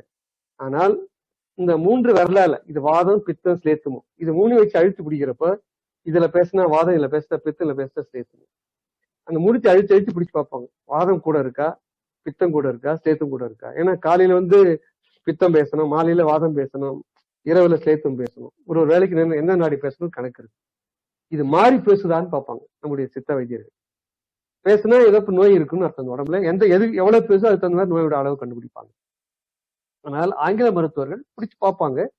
அவங்க பெரும்பாலும் பல்ஸ், இதய துடிப்பு தான் அதில் பார்ப்பாங்க. ஏன்னா இது 3 சூக்ம தேகத்தோட கனெக்ட் ஆனது. சூக்ம தேகம் துலதேகம் ரெண்டுத்தையும் கனெக்ட் பண்ற நாடி தான் இந்த 3 நாடி. அது போல சிலது இருக்கு, சூக்ம தேகத்தையும் துலதேகத்தையும் தேர்ந்து பார்க்கிற அனுபவம் சிலது இருக்கு. அதுல இந்த வாதப்பித்த சேர்த்தும் 3 உண்டு. எதுக்காக நான் சொல்றேன்னா, இந்த பெண் வந்து பருவம் அடைகிறப்ப அல்லது ஒரு மாதம் பெண்களுக்கு ஒரு கூட மாதவிடாய். அப்ப வந்து என்ன இருக்குன்னா, 2 வந்து காற்றும் நெருப்பும் கூட இருக்கும். வாதமும் பித்தமும். தமிழ்ல வாதம்னா காற்று, பித்தம்னா நெருப்பு. இது 2 எப்பயுமே பெண்ணுக்கு வந்து வீட்டு மாத விலக்கு நிற்கிற வரையில் இந்த 2 நாடி அதிகமா பேசும் அந்த நேரம். அது உடம்பு சூடா இருக்கும். அதை நம்மளால நான் நினைச்சேன்னா, இந்த பெண் வந்து கருமுட்டைகளை உருவாக்கி மனித சந்தானத்தை காக்கிற வளர்க்கிற ஒரு புனிதமான பெண்ணாச்சே, உடம்புல இந்த கருமுட்டையினுடைய வீரியம் குறைந்து கருவுற்பத்திக்கு லாயகலாம் ஆயிட்டாள்னா, இந்த வாதப்பித்த ஸ்லேத்துடைய எச்சம் அதிகமா போனா அந்த நிலை ஆயிடும். அதுக்காக என்ன செய்யறாங்கன்னா, அந்த நேரம் அவளை கொண்டு போய் முதல்ல இந்த பெண்ணை கொண்டு போய் முதல் மெனார்க்கி பத்தி நான் பேசுறேன். முதல் பூ கொண்டு போய் அவளை பச்சை தென்னை மட்டையால, பச்சை பனை ஓலையால வேந்த ஒரு கூரையில் தான் உட்கார வைப்பாங்க. அது 2த்துக்கும் அந்த உடலை குளிர்ச்சி பண்ணக்கூடிய சக்தி அவ்வளவு அதிகம்.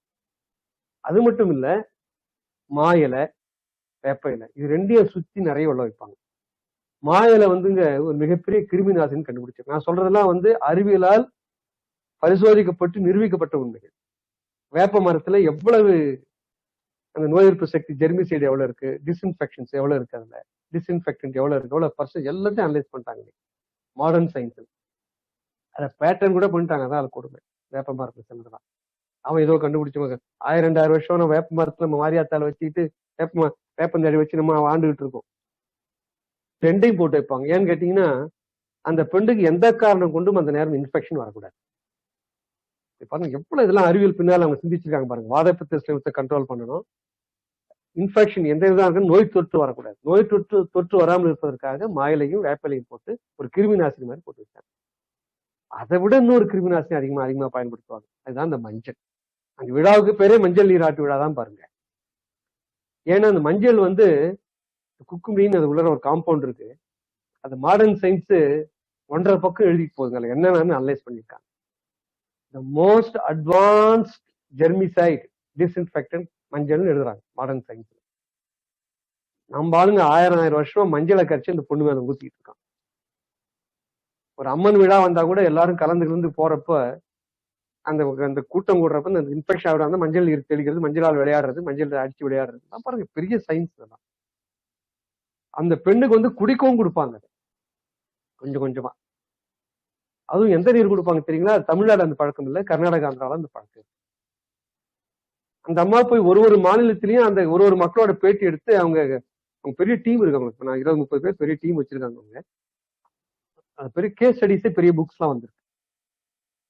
அந்த கேஸ் ஸ்டடிஸ்ல அது என்ன செய்யறாங்கன்னா, மஞ்சள் நீர் இதுல வந்து கிருமி நாசினி போட்டு குடிக்கிறதும் கொஞ்சம் கொடுப்பாங்க. அது எதை கொடுப்பான்னு கேட்டீங்கன்னா, அந்த மஞ்சளையும் சுண்ணாம்பு நீரையும் கலந்து நம்ம ஆறுக்கு எடுக்கிறது கொடுக்குறோம் பாருங்க, நல்லா டைல்யூட் பண்ணி அதை கொஞ்சம் கொடுக்குற பழக்கங்கள. ஏன்னா ஒரு புது காம்பவுண்ட் வரும், அதுல இருக்கிற அந்த குளுட்மிக் ஆசிடும் இந்த கால்சியம் ஹைட்ராக்சைடுங்கிற சுண்ணாம்பு நீரை கேட்கிறப்ப ஒரு காம்பவுண்ட் வரும். அதுக்கு வந்து அபரிதமான நோய் எதிர்ப்பு சக்தி இருந்தது. நம்ம வீட்டுல எந்த ஒரு 10 பேர் 150 பேர் சேர்ந்து இருக்கிற ஃபங்க்ஷனா இருந்தா இந்த ஆரத்தி இருக்கிற பழக்கம்னு ஒண்ணு இருக்கு. ஒரு கல்யாணம் ஆகி பெண்ணு உள்ள வராங்க, எவ்வளவு பெரிய கும்பல இருந்து வராங்க அவங்க. அந்த வீட்டுக்குள்ள நுழையிறப்ப எந்த விதமான கிருமி எடுத்துட்டு உள்ள வரக்கூடாது. அதுக்காக பாருங்க ஒரு ஆரத்தி எடுக்கிற பழக்கம். இந்த மஞ்சளும் அந்த சுண்ணாம்பையும் கலந்து வர இந்த நீர், அதை டைல்யூட் பண்ணி கொஞ்சம் நீர்த்த அளவுல இந்த பெண்ணு கொடுப்பாங்க குடிக்கிறது. அதை ஆரத்தி எடுத்து இந்த பெண்ணோட நெற்றில வேற இடுவாங்க. எல்லாமே அந்த கிருமி நாசினியை காட்டுறதுக்காக தான். தத்துவ அடிப்படையில வேற சன்மார்க்க அடிப்படையில வேற விளக்கம் இருக்கிறதுக்கு. மஞ்சள் என்பது நான் ஏற்கனவே சொல்லியிருக்கேன், சன்மார்க்க கொடிங்கிறது மஞ்சளும் வெள்ளையும் தான். வெள்ளை என்பது சுண்ணாம்பு, மஞ்சள் என்பது மஞ்சள். ரெண்டு சேர்த்தனா ஒரு சிவப்பு. வலது கண் சூரியன் மஞ்சள், இடது கண் சந்திரன் வெள்ளை, பூர்வ மத்தி சிவப்பு நெருப்பு. ஆக இந்த மஞ்சளும் சிவப்பு கலந்து கொண்டு இந்த பூர்வ மத்தியில சிவப்பு, இந்த பூர்வ மத்திய சிவப்பு தான் அக்னிஸ்தானம். அந்த அக்னிகள் இந்த ஒளியை நீப்பாடு கல்புரத்தை வச்சு இப்படி காட்டுறது. சுத்த சன்மார்க்க விளக்கம் ஐயா, முழுவதும் சுத்த சன்மார்க்கம். இப்ப நம்ம சிந்திக்கிறது ஒரு கிருமி நாசினியா சிந்திக்கிறோம். இப்போ அது மட்டும் இல்லைங்க, இந்த கர்நாடகாலும் ஒரு பழக்கம் இருக்கான். ரத்தப்போக்கு ஈடு செய்யறதுக்காக, ரத்தப்போக்குன்னா நிறைய அயன் வேணும் நமக்கு. நாங்க அவ்வளவு பேரிச்சு மழம். அடுத்தது இந்த இரும்பை அதிகமாக கொடுக்கக்கூடிய சக்தி உள்ளது இந்த எள்ளு, அடுத்தது உளுந்து. இதை மூணையும் கலந்து ஒரு லட்டு மாதிரி செய்யறாங்க கர்நாடகால. இந்த லட்டை கொடுப்பாங்க. வெல்லமும் தேங்காயும். ஏன்னா இந்த உமிழ்நீர் மிகப்பெரிய ஒரு கிருமி நாசினி. உள்ளர போய் இன்டர்னல் சிஸ்டம் பூரா பியூரிஃபை பண்ணும், கழிவுகளை டாக்ஸின்ஸ் பூரா வெளியாக்கும். அது உமிழ்நீர் நிறைய தேவை. என்ன பண்ணுவாங்கன்னா வெல்லமும் தேங்காயும் கொடுத்தா அந்த உமிழ்நீர் எக்கச்சக்கமா சொல்றோம். எல்லாம் பியூர் சயின்ஸ். இப்ப தமிழ்நாட்டுல என்ன செய்வாங்க கேட்டீங்கன்னா, ஒரு பெண்ணு வயசுக்கு வந்துட்டாலும் அவளுக்கு நல்லெண்ணெயும் பாலும் நிறைய கொடுப்பாங்க.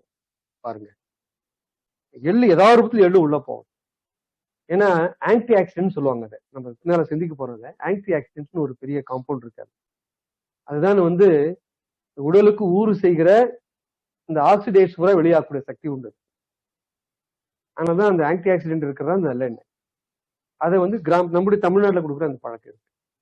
அதான் பெருமான் நல்லெண்ணெய் பயன்படுத்த சொல்றாரு பாருங்க. எண்ணெயிலேயே வேற எந்த எண்ணெயும் அவர் சொல்லலை. ஏன்னா அவ்வளவு ஆன்டி ஆக்சிடென்ட்ஸ் இருக்கு அந்த நல்லெண்ணெய். பெருமான் லேப்ல போய் அனலைஸ் பண்ணி பார்த்தார். அதனால இந்த பெண்ணை கொண்டு போய் தனிமைப்படுத்தி, ஏன் தனிமைப்படுத்துன்னு நான் பின்னால் ரீசன் சொல்றேன். ஒரு மஞ்சள் நீர்ல குளிப்பாட்டுறது, புதிய ஆடைகள் கொடுத்து அலங்காரம் பண்ணி ஆரத்தி எடுத்து ஒரு தெய்வம் மாதிரி பாக்குறாங்க பாருங்க. ஒரு பராசக்தியின் அம்சமாவே பாக்குறாங்க. இல்லைன்னா ஒரு உயிரோடு இருக்கிற பெண்ணு கல்புரம் காட்ட முடியுமா? அது வெறும் கல்புரம் காமிச்சா ஒரு மாரியாத்தி இருந்து சொல்லி ஒரு ஆரத்தி வச்சு 2 சுமங்கலி பெண்கள் பிடித்து, அது ஏன் பிடிக்கிறாங்கன்னா, நானும் உன்னை போல சின்ன பெண்ணா இருந்து ஆழ்ந்த பூப்பி எழுதியனால்தான் நான் ஒரு தாய்மை பேரை பெற்று நான் உலகில 4 பேரால மதிக்கூடிய நிலையில் நான் இருக்கிறேன். அதே மாதிரி நீயும் ஒன்னும் மதிக்கப்படுவாய், எங்களை போட்டு நீயும் ஒளியாக மாறுவாய், நீயும் பராசக்தி மயமாக மாறுவாய் அப்படின்னு சொல்லி அந்த பெண்ணுக்கு 2 ஆரத்தி எடுக்கிற மாதிரி பழக்கத்தை வச்சிருக்காங்க. பராசக்தியின் அம்சம் நிரூபிக்கிறதா அந்த உறவினர் எல்லாம் கூடி பரிசு பொருள் கொடுக்கறது, மழை வைக்கிறது, நல்ல இனிப்பான உணவு கொடுக்கறது, இதெல்லாம் பாருங்க சிரிப்பு கொண்டாட்டம் எல்லாம் இந்த பெண்ணை ஊக்கப்படுத்துங்க. இது சைக்கலாஜிக்கலா அந்த பெண் எந்த விதமான பாதிப்பு வந்துடக்கூடாது அது மாதிரி வச்சிருக்காங்க. இது ஒரு அறிவியல் ரீசன் காரணங்கள் நிறைய இருக்குங்க. அது கொஞ்சம் ஆழமா நீங்க அந்த ரித்து வித்யால போய் பார்த்தாலும் பார்க்கலாம், அது வேற அறிவியல் நூல்கள் படிச்சாலும் நீங்க படிச்சுக்கலாம். கொஞ்சம் நான் சயின்ஸ் சொல்ல போறேன் இப்போ. அதாவது ஏன் இன்னை வரையில பெண்கள் மாதவிலக்கு அவங்களை தனிமைப்படுத்தி வைக்கிறாங்க. இப்போ வைக்கிறாங்களோ இல்லையோ, வச்சு 1000-2000 வருஷம் வச்ச பழக்கம் அது. இன்னைக்கு கால சூழல் பணியில இருக்கிறாங்க, போறாங்க வராங்க, சில முடியல, மாறுபட்டு இருக்கு. அதனால பின்னால பெரிய சயின்ஸ்னு நம்ம புரிஞ்சுக்கணும். நம்ம அது சயின்ஸ்ல ஒரு இது இருக்குங்க. இதுக்கெல்லாம் காரணம் அட்டாமிக் லெவல், செல்லுலர் லெவல் நடக்குது. ஆட்டம் அண்ட் செல்லுலரை புரிஞ்சுக்கிட்டாதான் இந்த சயின்ஸ் மேல புரிஞ்சுக்க முடியும். அட்டாமிக் அண்ட் செல்லுலர் லெவல்லயே நிறைய மாற்றங்கள் நிகழுது. ஒரு பெண்ணு மாதவிடாய் வர்றப்போ சரி, அது முதல் வயசுக்கு வந்தப்போ சரி, மாதவிடாய் மென்சுரேஷன்ங்கிறது ஒரு மிகப்பெரிய ஒரு சயின்ஸ். இது மென்சுரேஷன்ங்கிறது தான் அந்த அம்மாவோட ஆராய்ச்சி. நீங்க அந்த புக்கை படிச்சுக்கலாம். வேற சில அறிவியல் நூல்களும் இதை நிறைய சொல்லியிருக்காங்க. நான் கெமிஸ்ட்ரி படிச்சதுனால கொஞ்சம் கெமிஸ்ட்ரி பேக்ரவுண்ட் நான் விளக்குறேன். ஃப்ரீ ரேடிக்கல்ஸ் ஒரு வேர்டு இருக்கு, உங்களுக்கு புதுசா நான் உங்களுக்கு அறிமுகப்படுத்துறேன். இப்போ அப்படின்னா என்னன்னு கேட்டீங்கன்னா, அணு எல்லாரும் பேரும் ஓரளவுக்கு ஒரு ஐடியா இருக்கும். ஒரு அணுனா அதுக்குள்ள ஒரு புரோட்டான் இருக்கும், அதுக்குள்ள ஒரு நியூட்ரான் இருக்கும், 2 இருக்கும். ஒரு கருவுக்குள்ள கருன்னு ஒண்ணு இருக்கும். இந்த கருவுக்குள்ள 2 பொருள் இருக்கும், புரோட்டான், நியூட்ரான். ஏன் அதெல்லாம் சொல்லணும்னு கேட்டீங்கன்னா, பெருமான் அணுவில ரொம்ப ஆழமா போறார். நியூக்ளியர் பிசிக்ஸ் பத்திலாம் பெருமான் பேசுறாரு. அதான் நம்ம அறிவியல் சார்ந்த ராமலிங்கர அறிவியல் துறையில் நாங்க ரொம்ப சிந்திக்கிற பழக்கம் உண்டு. எந்த அளவுக்கு நம்ம வகுப்புல எல்லாம் பின்னால் வருமோ நம்ம செஞ்சுப்போம் அதெல்லாம். அதனால அணுவியல் தெரியாம நம்ம அணுகக்கூடாது. அது மாதிரி மண்ணியல் விரின்னு சொல்லுவார் அகவல்ல, நீரியல் விரி, காற்றியல் விரி, எல்லாம் பியூர் சயின்ஸ். அது மாதிரி அண்டவியல் அதெல்லாம் தான் பெருமாள் சத்துவசாரம் பண்ண சொல்றாரு. அது அந்த அணுவியல்ல நம்ம எல்லா சன்மார்க்குகளும் ஒரு பேசிக் ஐடியாவாவது இருக்கணுங்க. ஒரு பெரிய ஒரு நீங்க அணுவியல் விஞ்ஞானி அளவுக்கு போகலாம் கூட பேசிக் ஐடியாவாவது இருக்கும். அணுன்னு எடுத்துட்டீங்கன்னா உலகத்துல அணுனா என்னங்க? முதல்ல வாழ்க்கையில பார்க்கிற மிக சிறிய பொருள், ஒரு தனிமம், ஒரு எலிமெண்ட்னு வச்சுக்கோங்க. எலிமெண்ட் தமிழ்ல தனிமம்னு பேர். அதாவது கூட்டு பொருள் அல்லாத, இப்ப உதாரணமா ஒரு காப்பர் இருக்குன்னு வச்சுங்களேன். அது இப்ப இல்ல தங்கம், எல்லாரும் தெரிஞ்சு தங்கத்தை எடுத்துது. தங்கத்தை நீங்க கோடியில ஒரு பங்கு, 10 கோடியில ஒரு பங்கு, 100 கோடியில பங்கு பிரிச்சுக்கிட்டே போனா கூட கடைசியில் எஞ்சி நிக்கிறது தங்கம் தான் நிற்கும். அது எவ்வளவு நுணுக்கமாக பிரித்து கொண்டு சென்றாலும் இறுதியா நிற்கிற பொருளும் அதே பொருள் நிக்குது பாருங்க. அதுக்குதான் தனிமம் பேர். தனிமே நிக்குது, அதுக்கு தனிமம் அல்லது எலிமெண்ட் ஆங்கிலத்துல சொல்லுவாங்க. ஒரு தனிமமும் ஒரு ஆட்டம். அந்த ஒரு அணுவை எடுத்துக்கிட்டீங்கன்னா, இப்ப ஒரு தங்கம் எடுத்து தங்கத்துக்குள்ள ஒரு அணு இருக்கும்ல, தங்க அணு எடுத்துட்டீங்கன்னா அதுக்குள்ள எனி மெட்டல் எனி திங் உலகத்துல, அது மாதிரி உலகத்துல இருக்கிற எந்த பொருள் எடுத்தாலும் அணுவால் ஆனதுதான். அந்த அணுவுக்குள்ள என்ன இருக்குன்னா அணு கருன்னு ஒண்ணு இருக்கும் உள்ள. அந்த அணுக்கருல 2 பொருள் இருக்கும், புரோட்டான் இருக்கும், நியூட்ரான் இருக்கும். புரோட்டான்ங்கிறது பாசிட்டிவ்லி சார்ஜ் சொல்லுவாங்க, பிளஸ் போடுவாங்க, அதாவது நேர்மறை சக்தி உள்ளது. நியூட்ரானு சக்தியே கிடையாது, மைனஸும் இல்லை பிளஸும் இல்லை, அலி மாதிரின்னு வச்சுங்களேன். அதுக்கு அணுக்கரு இருக்கு. அணுக்கருவை சுத்தி இது 2 அசையாத பொருள். அசைற பொருள் ஒண்ணு இருக்கு இந்த அணுவை சுத்தி, அதுக்குதான் எலக்ட்ரான் பேர். அது சுற்றி வருது பாருங்க பாதை, அதுக்கு சுற்றுப்பாதை அல்லது ஆர்பிட்னு பேர். இதுதான் பேசிக் ஐடியா. இது முதல்ல இது தெரிஞ்சுக்கும், பின்னால நம்ம லகு அணு, வாலணு, பரமணு, பெருமான் சொல்றாரு இல்லைங்க, அதெல்லாம் சிந்திக்கிறப்ப கொஞ்சம் அணு பத்தி மாறனா சிந்திக்கலாம். இப்ப சிந்திக்கணும் என்னன்னா, இது மாதிரி பாருங்க, எலக்ட்ரான் சுத்திக்கிட்டே வரும். இதுல அசையும் பொருள் எலக்ட்ரான், அசையாத பொருள் புரோட்டான் அண்ட் நியூட்ரான். நியூட்ரான் ஊற்றுறது எந்த விதமான சார்ஜ் இல்லாத நியூட்ரான், பேர் சொல்ற மாதிரி நியூட்ரல் பொருள். இது எந்த விதமான நேர்மறை சக்தியும் இல்லை, எதிர்மறை சக்தியும் இல்லை. அதுல எத்தனை புரோட்டான் இருக்கோ அத்தனை எலக்ட்ரான் இருக்கும். என்னன்னு கேட்டீங்கன்னா, ஹைட்ரஜன் வச்சுங்களேன், தனிமத்திலேயே ரொம்ப துவக்க நிலை இருக்கிற ஒரு ஃபர்ஸ்ட் தனிம உலகத்துல எதுன்னு கேட்டீங்கன்னா ஹைட்ரஜன் தான். அதுல இருந்தா மற்ற தனிமங்கள்லாம் ஒண்ணு ஒண்ணா ஏறிக்கிட்டே போகுது. அது பீரியாடிக் டேபிள் பேரு சயின்ஸ்ல, அதுல போய் பாத்தீங்கன்னா எல்லாம் இருக்கும். அந்த ஹைட்ரஜன் தான் ஒரே ஒரு புரோட்டான் தான். அப்படின்னா எத்தனை எலக்ட்ரான் இருக்குங்க? எத்தனை புரோட்டான் எலக்ட்ரான் தான் இருக்கும் நான் சொன்னேன். ஒரே ஒரு எலக்ட்ரான் தான் இருக்கும். அது ஒரு எலக்ட்ரான் ஒரு புரோட்டான் உள்ள உலகத்திலேயே ஒரே ஒரு எலிமெண்ட் தனிமம் எதுன்னு கேட்டீங்கன்னா அது ஹைட்ரஜன் தான். நியூட்ரானே இருக்காது அது, ஆச்சுங்களா? இப்ப எலக்ட்ரான் சுத்துது பாருங்க, அது சக்தி. அதை சுத்த வச்சுட்டு ஒண்ணு இருக்கு பாருங்க உள்ள புரோட்டான், அது சிவம். அப்படி புரிஞ்சுங்க தற்சமயம். இந்த எலக்ட்ரான் சுத்துப்பாதை இருக்கு பாருங்க, அது முதல் வட்டம், 2ஆம் வட்டம், 3ஆம் வட்டம், 4ஆம் வட்டம், 5ஆம் வட்டம், 6ஆம் வட்டம், 7ஆம் வட்டம் வரைக்கும் அந்த மாதிரி வட்டங்கள் இருக்காது. அந்த அணு கருவை சுத்தி 7 வட்டங்கள் போட்டுருங்க. அது விட பாருங்க, எப்படி மனித பிறப்பு 7ஆம் மறுபடியும் திரும்பி மறுபடியும் புல்லுக்கு எப்படி ஆரம்பிக்குதோ அது போல 7க்கு மேல வட்டம் கிடையாது, மறுபடியும் 1ஆவது வட்டம் தான் ஆரம்பிக்கும் பாருங்க. அணு இயலே அப்படிதான் ஆரம்பிக்குது, அந்த 7ங்கிற அங்கேயே ஆரம்பிச்சு. ஆக அந்த முதல் வட்டம் இருக்கு பாருங்க, அதுல எத்தனை எலக்ட்ரான் இருக்கலாம்னு ஒரு கணக்கு. 2 எலக்ட்ரான் மட்டும்தான் இருக்கலாம் முதல் வட்டத்துல. 2ஆவது வட்டமா இருந்தா 8 எலக்ட்ரான் இருக்கலாம். 3ஆவது வட்டமா இருந்தா 18 எலக்ட்ரான் இருக்கலாம். 4ஆவது வட்டமா இருந்தா 32 எலக்ட்ரான். இப்படி போயிட்டே இருக்கும். இது ஃபார்முலா இருக்கு அதுக்கு. அது 2n² அப்படின்னு ஒரு ஃபார்முலா இருக்கு. அதெல்லாம் இப்ப நீங்க ரொம்ப மண்டை வடச்சு கொண்டா. ஆக முதல் வட்டத்துல 2 எலக்ட்ரான் இருக்கலாம். ஆனா ஹைட்ரஜன் எத்தனைங்க இருக்கு? 1 தான் இருக்கு. இப்போ ஹைட்ரஜன்ல ஒரே ஒரு எலக்ட்ரான் தான் இருக்கு. அப்ப என்ன ஆகுங்க? ஒரு எலக்ட்ரானுங்க வேண்டிக்கிட்டே கிடக்கும். ஏன்னா 2 இருக்கணும்ல அந்த வட்டத்துல, அப்பதான் அது முழுமை அடைஞ்ச அணுன்னு பேரு. ஹைட்ரஜன் என்பது முழுமை அடையாத அணுவா இருக்கு, அலைஞ்சுக்கிட்டே இருக்கும். இன்னொரு எலக்ட்ரான் கிடைக்காதான்னு தேடிட்டு கிடக்கும். ஒரு கல்யாணம் ஆகாத ஆண் எப்படி ஒரு பெண்ணுக்கு பெண்ணு கிடைக்காதான்னு ஏங்குறானோ, அது போல இந்த ஹைட்ரஜன் என்ன பண்ணுன்னா, இந்த வட்டத்துக்கு 2 எலக்ட்ரான் இருக்கணுமே, நம்ம கிட்ட 1 தான் இருக்கு, நம்ம யாரு கொடுப்பா அப்படின்னு அலையும். அது மாதிரி அலையிற எலக்ட்ரான் இருக்கு பாருங்க, அதுக்குதான் ஃப்ரீ ரேடிக்கல் பேர். அதனாலன்னா அணு தேடிகள் சொல்லலாம். இன்னொரு எலக்ட்ரான் தேடிகள், இன்னொரு எலக்ட்ரான் கிடைக்காதான்னு தேடிட்டு கிடைக்கும். எது எலக்ட்ரானை தேடுதோ அதுக்குதான் ஃப்ரீ ரேடிக்கல் பேரு. இந்த ஃப்ரீ ரேடிக்கலுடைய தன்மை நமக்கு உடம்புல எங்க பார்த்தாலும் இருக்கும். அது மாதிரி முழுமையடையாத அணு இருக்கு பாருங்க, அது என்ன பண்ணுன்னா அந்த செல்லுகளையும், அந்த செல்லுகள் உடம்புல அந்த செல்லுகளை பாதிக்க ஆரம்பிச்சிடும். அது உடலுக்கு நல்லதல்ல. இப்ப நான் ஹைட்ரஜன் உதாரணம் சொன்னேன் உங்களுக்கு. அடுத்து பாருங்க, 2 எலக்ட்ரான் உள்ள உதாரணம் சொல்றேன் உங்களுக்கு. அது ஹீலியம்னு பேரு. அது 2 இருக்கிறதுனால அது நிறைவான அணு. அது எதுக்கும் அலையாது. அது பாட்டுக்கு நிரந்தரமா ஸ்ட்ராங்கா எப்பத்தாலும் ஸ்டேபிளா எப்பத்தாலும் நிலையாக இருந்து கொண்டே இருக்கும். இப்படி இருக்குங்களா? நம்மளுடைய பிராணனுக்கு வருவோம். நம்ம பிராணனை பற்றி சிந்திக்க போறோம். இந்த பிராணன்ல 8 எலக்ட்ரான் மொத்தம் இருக்கு.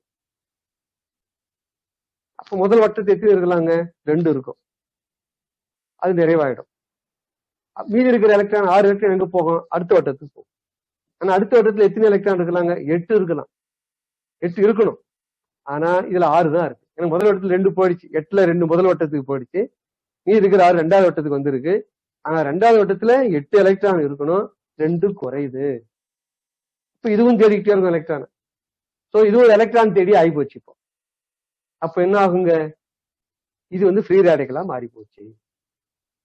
ஆக நம்ம சுவாசிக்கிற பிராணவாயு இருக்கு பாருங்க, அது ஒரு நிலையில்லாத ஒரு நிலை இருக்கு. அதான் என்ன பண்ணும்னா, வேற எலக்ட்ரான் கிடைக்கலன்னா தன்னையே 2 இணைச்சுக்கும்.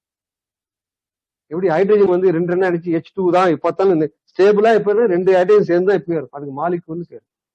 அது போல ஆக்சிஜன் என்ன பண்ணும்னா, தனி ஆக்சிஜன் இருக்கவே இருக்காது. 2 ஆக்சிஜன் சேர்ந்து தான் இருக்கும். ஏன்னா அப்பதான் இந்த எலக்ட்ரான் பேலன்ஸ் ஆகும். ஏன்னா 2 குறையுது இல்ல. அது அன்பேர்டு எலக்ட்ரான் சொல்லுவாங்க இங்கிலீஷ்ல. அதாவது ஈடு செய்யாத 2 எலக்ட்ரான் குறையுது அப்படின்னு ஆயிடும். அப்ப என்ன ஆயிடுன்னு கேட்டீங்கன்னா, எப்ப இந்த எலக்ட்ரானுக்காக தேடுதோ அதுக்குதான் ஃப்ரீ ரேடிக்கல் சொன்னேன். எலக்ட்ரான் தேடிகள். அப்ப ஆக்சிஜன் ஒரு எலக்ட்ரான் தேடி தான். ஏன்னா அதுல 2வது வட்டத்துல 8க்கு பதிலா 6 தான் இருக்கு. அது 2 இன்னும் கிடைக்காதே அலைஞ்சுக்கிட்டே இருக்கு.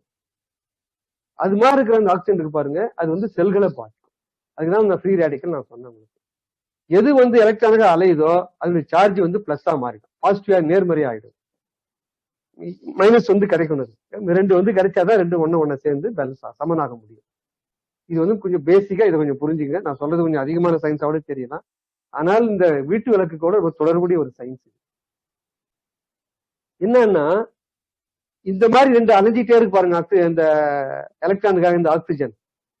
அதுக்கு அது மாதிரி அலையிறப்ப இந்த உடம்புல இந்த செல்கள்லாம் பாதிக்கப்பட்டு, இந்த பெண்களுக்கு குறிப்பாக இது என்னன்னு கேட்டீங்கன்னா ஆக்சிடேட்டிவ் ஸ்ட்ரெஸ்ன்னு சொல்லுவாங்க. இந்த எலக்ட்ரானுக்காக தேடுவதனால் வரக்கூடிய மிகப்பெரிய மன அழுத்தம். ஸ்ட்ரெஸ்னா அழுத்தம், இருக்கும்.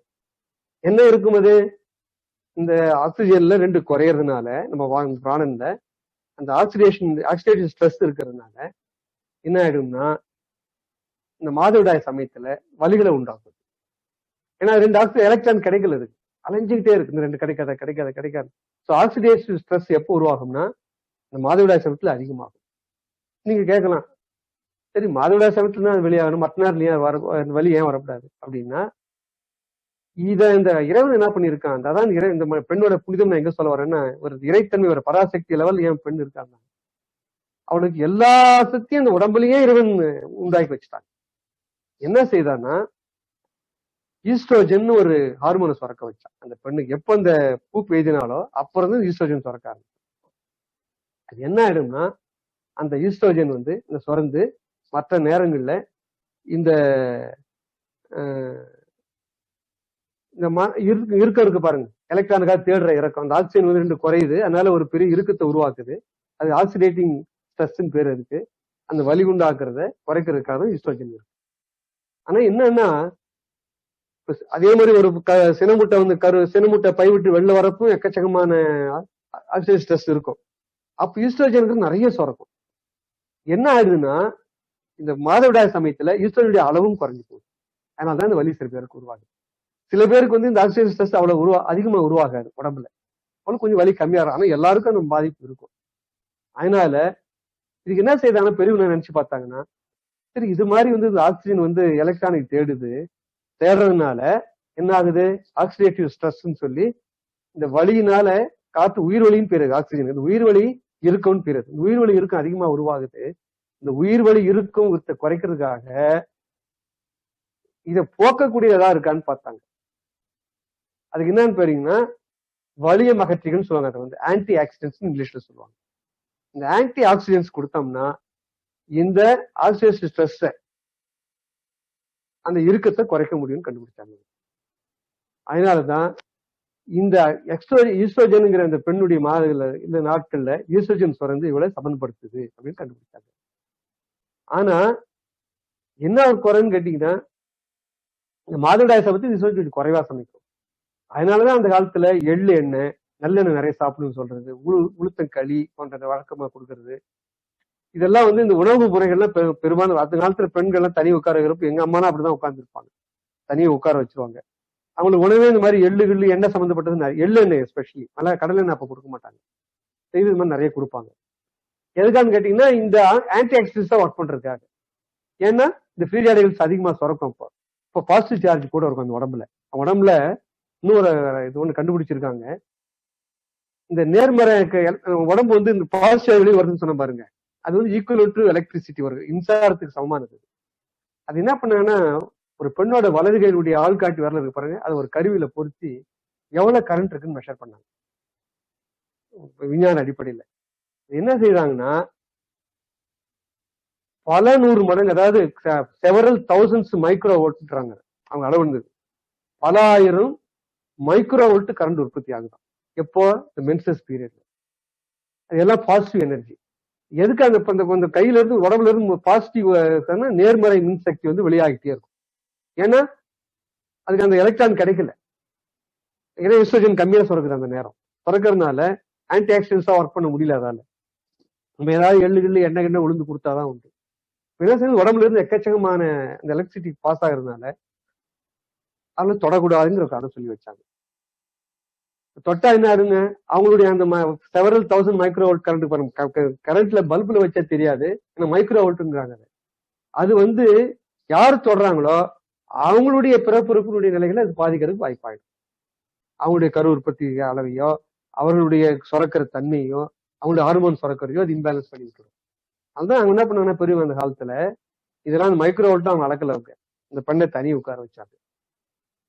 உதாரணமா ஒருத்தர் இப்ப இந்த அம்மா அவங்களே ஒரு எக்ஸ்பெரிமெண்ட் எல்லாம் பண்றாங்க. அவங்க தான் உடம்பு வச்சு நிறைய எக்ஸ்பெரிமெண்ட் பண்ணிருப்பாங்க. அந்த அம்மா அவங்க என்னென்ன உடம்புல நிகழுது இதெல்லாம் டெஸ்ட் பண்ணி பார்ப்பாங்க இந்த அடிப்படையில. அப்ப காய்கறி சமைக்கலாமா ஒரு கேள்வி வருது. அதுக்கு அந்த ஒரு பதில் என்ன சொல்றாங்கன்னா, அவங்க சமைக்கலாம், என்ன ஆகுன்னு கேட்டீங்கன்னா ஒரு ஃப்ரிட்ஜ்ல ஒரு காய்கறி வைக்கிறோம், 5 நாள் 6 நாள் ஒரு கேரட் வைக்கிறோம், ஃப்ரெஷ்ஷா வாங்குற கேரட் மாதிரியே இருக்கும் அந்த ஃப்ரிட்ஜ்ல இருக்கிற கேரட் நீங்க பாத்தீங்கன்னா. ஆனா அது சமைச்சீங்கன்னா ஃப்ரெஷ்ஷா வர கேரட் இருக்கிற அந்த டேஸ்ட் இருக்கு பாருங்க, இந்த ஃப்ரிட்ஜ்ல இருக்கிற கேரட்ல இருக்கு. அதுக்கு என்ன காரணங்க அப்படின்னா இந்த காய்கறியில உயிர்ப்புன்னு ஒரு சக்தி இருக்கு. அந்த உயிர்ப்பு சக்திங்கிறது ரொம்ப முக்கியங்க இந்த காய்கறி. அப்ப என்ன ஆயிடும்னா இதுதான் வந்து லிவிங் ஃபோர்ஸ் சொல்லுவாங்க. அதுக்கு தாங்க வந்து பிராணன்னு பேர். நம்ம நினைக்கிற மாதிரி பிராணன்னா ஆக்சிஜன் மட்டும் இல்ல. பிராணன் தசவாயுல படிக்க போறோமே, ஆக்சிஜன் என்பது அது ஒரு கூறு, அவ்வளவுதான். பிராணனுங்கிறது லிவிங் ஃபோர்ஸ், உயிர் இயக்க சக்தி. அந்த உயிர் இயக்க சக்தி 2 நாள் 3 நாள் 4 நாள் ஃப்ரிட்ஜில் இருக்கிற காய்கறி இருக்காது. அது போல இந்த அம்மா என்ன சொல்றாங்கன்னா இந்த மைக்ரோ வோல்ட் எக்கச்சக்கமா இந்த ஃப்ரீ ரேடிகல்ஸ்னால எல்லாம் சயின்ஸ்ல ப்ரூவ் பண்றாங்க. அவங்க வச்சு இந்த பல மீட்டர்ஸ் வச்சு பண்ற வெளியில வர்றதுனால அவர்கள் சமைக்கிற பொழுது அந்த காய்கறி தொடுகிற பொழுது அதனுடைய பச்சை காய்கறியா இருந்தாலும் கூட அதனுடைய இந்த லிவிங் ஃபோர்ஸ் சொல்லுவாங்க, உயிரிழக்க சக்தி பிராணன், அது போடுங்கிறாங்க. மற்றபடி சமைக்கலாம் சாப்பிடலாம், இது ஒன்றும் ஆகாது. அது வந்து யாராருக்கு அந்த உடல்ல அந்த கரு உற்பத்தி சம்பந்தமானதோ உயிருக்கு சக்தி இருக்கோ அவங்களுக்கு உயிர் இயக்க சக்தி குறையிறது வாய்ப்பாயிடும். அந்த உயிர் இயக்க சக்தி அவங்களுக்கும் அஃபெக்ட் ஆக வாய்ப்பாரு. அதனாலதான் வந்து இப்ப அந்த காலத்து பெரியவங்க பாத்திரத்தை யாரும் தொடக்கூடாது, ஏன்னா மெட்டல் எல்லாம் வேகமா அந்த கரண்ட் பரவும். அந்த மெட்டலை தொட்டு யாரும் பாத்திரம் தனி பாத்திரம் வச்சுக்கணும். எங்க வீட்டுல ஒரு குறுக்க ஒரு இது வச்சிருப்பாங்க, லேடிஸ் வந்து தாங்க புரிஞ்சுக்கிறதுக்கு ஒரு உலக்க மாதிரி ஒரு மரத்தை வச்சிருவாங்க. மரம் வச்சான்னு கேட்டீங்கன்னா அது நான் கண்டக்டர் ஆஃப் எலக்ட்ரிசிட்டி. அது குறுக்க ஒரு பாத்திரம் கிட்டலாம் வைக்க மாட்டாங்க. 2வது கீழே வந்து பெட்டு கிட்டு போட்டு படுக்கக்கூடாது, வெறும் தரையிலையும் படுக்கக்கூடாது. வேதங்கள் இந்த தந்திரங்கள் என்ன சொல்றதுன்னா பாயில தான் படுக்கணும்னு சொல்லுது. ஏன்னா தர்பம் வந்து easiest conductor of good conductor of electricity. மின்சாரத்தை கடத்தக்கூடிய சக்தி உள்ளது தர்பம். அல்லது வேற எந்த கோரை கீரை போன்ற பாயும் படுக்கலாம், இந்த உயிர் சம்பந்தமான. ஏன்னா அது வந்து எர்த் ஆகணும். அந்த கரண்ட் பூரா உடம்புலையும் தங்கப்படாது, இன்னொருத்தருக்கும் போகக்கூடாது. Should go into the earth. அதுக்காக தான் பெரியவங்க வந்து அந்த மாதிரி பழக்கத்தை வைத்திருந்தார்கள். அதனால இப்போ இதுல வந்து இப்ப வந்து மாதவிடாயை பொறுத்த வரையில இந்த பெண்ணிடத்தில் இருக்கிற இந்த பராசக்தி தன்மையை ஒரு சாமியார்கிட்ட போய் ஒருத்தர் கேட்டாங்க. அந்த ஒரு ஒரு பெரிய குரு ஒருத்தர் இருந்தார். அவர் வந்து யாருன்னு கேட்டீங்கன்னா அமிர்தானந்தநாத சுவாமி குருஜின்னு, வடநாட்டு ரொம்ப ஃபேமஸ் அவரு. அவர் வந்து அவரை போய் கேள்வி கேட்டிருக்காங்க இந்த ஃபாரினர்ஸ் எல்லாம். ஏன் வந்து பெண்ணை தொடக்கூடாது, உங்க ஊர்ல தீட்டுன்னு சொல்லி தனி ஒதுக்கி வச்சிடுறாங்களே, இது வந்து ஒரு ஒரு பெண்ணினத்தை தாழ்மைப்படுத்துற மாதிரி இல்லையா, டிஸ்கிரிமினேஷன் இல்லையான்னு கேட்கறாங்க இந்த சாமியார. அவர் சொல்றாரு, நாங்க வந்து எது பவித்திரமானதோ, பவித்திரம்னா ரொம்ப தூய்மையானது, புனிதமானது, அதை வந்து நாங்க தொடமாட்டோம்.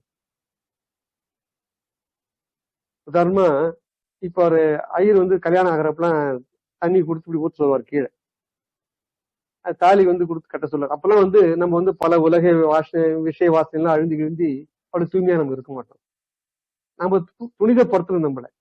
அந்த புனிதப்படுத்துறது என்ன செய்வாங்கன்னா, தர்பையாலே ஒரு மோதிரம் மாதிரி செய்து கையில மாட்டுவாங்க. அதுக்கு பேரு பவித்திரன்னு வரும். பவித்திரம் மாட்டிங்கோ அப்படின்னு ஒரு ஐயர். இந்த பவித்திரம்னு என்ன பேருன்னா, அந்த தர்பையை இந்த ஒரு விரல்ல மாட்டின அந்த கணத்திலேயே நாம் பவித்திரமா விடுகிறோம், தூய்மையா விடுகிறோம். மற்ற நேரத்துல நல்லா மாட்டக்கூடாது. ஏன்னா இந்த பவித்திரமான பொருள் இது. அதான் சாமியார் சொல்றாரு, எது பரிசுத்தமானதோ, எது புனிதத்தன்மை உடையதோ, எது பவித்திரமானதோ அதை தொடப்படாதுன்னு சாஸ்திரம் சொல்லுது. இந்த பூப்பெய்த பெண் வந்து பவித்திரமானவள். பாருங்க, இந்த சாமியார் சொல்றாரு, கேவலமானவள் இல்ல.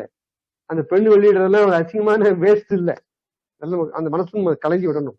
அந்த புனித அவள் தூய்மைப்படுத்துகிற ப்ராசஸ் தான், கிளீனிங் ப்ராசஸ் தான் மென்சுரேஷனே. மென்சுரேஷன் என்னன்னு கேட்டீங்கன்னா, இட்ஸ் எ கிளீனிங் ப்ராசஸ். அவளுக்கு மட்டும்தான் உடம்பு வந்து அவளுக்கு புனிதமாகக்கூடிய சக்தி கிடைச்சிட்டே இருக்கு. நமக்குலாம் அந்த சக்தி இல்ல. பாருங்க, என்ன அழுக்கு அந்த டாக்ஸிஸ் உள்ள சேர்ந்துட்டே தான் இருக்கும். பெண்ணுக்கு வந்து எவ்ரி 28 days அது பியூரிஃபை ஆகிட்டே இருக்கு உடம்பு. ஏன்னா அவள் வந்து ஒரு ஒரு மனித பிண்டத்தை உருவாக்கக்கூடிய ஒரு பராசக்தி அவள், அந்த புனிதத்தன்மை உடையவள். அதனால அவள் புனிதமாக்குறதுக்காக தான் அந்த மென்சுரேஷன் வருதுங்கிறாங்க science. It's a cleaning process எழுதாங்க மெடிக்கல் சயின்ஸ்ல. It is not a toxin, அது தொடக்கூடாத ஒரு இன்ஃபெக்ட் பண்ற ஒரு பொருள் அல்ல. அது நம்ம புரிஞ்சுக்கணும். ஏன்னா இந்த உங்களுக்கு ஏற்கனவே சொல்லியிருக்கேன், இந்த 2 ஹார்மோன்ஸ் இருக்கிறதா சொன்னேன். ஈஸ்ட்ரோஜன் அண்ட் ப்ரொஜெஸ்டரோன் 2 ஹார்மோன்ஸ் இருக்குது பெண்ணோட உடம்புல. எப்போ பூ பெய்துகிறாளோ, ஈஸ்ட்ரோஜனை பத்தி நிறைய பேசியிருக்கோம். ப்ராஜெஸ்ட்ரோனை பத்தி நிறைய சொன்னமான்னு தெரியல, எனக்கு ஞாபகம் இல்லை எனக்கு. இப்படி ஆண்களுக்கு டெஸ்டோஸ்டெரான் சுரக்குது, அது போல பெண்களுக்கு ப்ராஜெஸ்ட்ரோன் அப்படின்னு ஒரு ஹார்மோன் சுரக்குது. அது என்னுடைய வேலை என்னன்னு கேட்டீங்கன்னா, எப்ப கருமுட்டை பையிலிருந்து வெளியாகுதோ முதல் நாள், அப்பவே என்ன ஆயிடும்னா, இந்த ப்ராஜெஸ்ட்ரோன்ங்கிற ஒரு ஹார்மோனு பெண்ணோட கருப்பை இருக்கு பாருங்க, அந்த கருப்பையோட சுவர் இருக்கு பாருங்க, அது வந்து நான் வந்து ஒன்னு ஷேர் பண்றேன் உங்களுக்கு. இதுல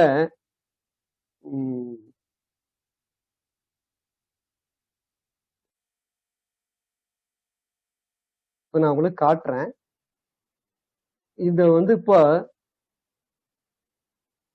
பாருங்க, இதுதான் இந்த பகுதி நான் ரவுண்டா பண்றேன்னுங்களே, தெரியுதா உங்களுக்கு? இங்கதான் அந்த கருமுட்டை இப்ப இங்க இருந்து ஒண்ணு ஒண்ணு ஒண்ணு இங்க வந்தது.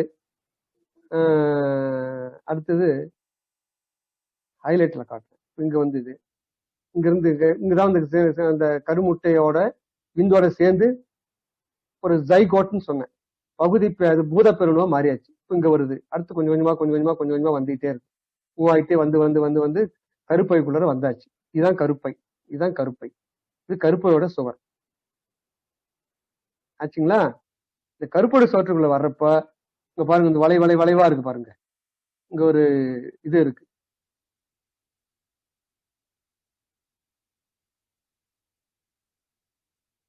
அந்த அந்த சுவர்ல வர்றப்ப வளைவா தெரியுது பாருங்க. இந்த இடத்துல இந்த வளைவா தெரியறதுலதான்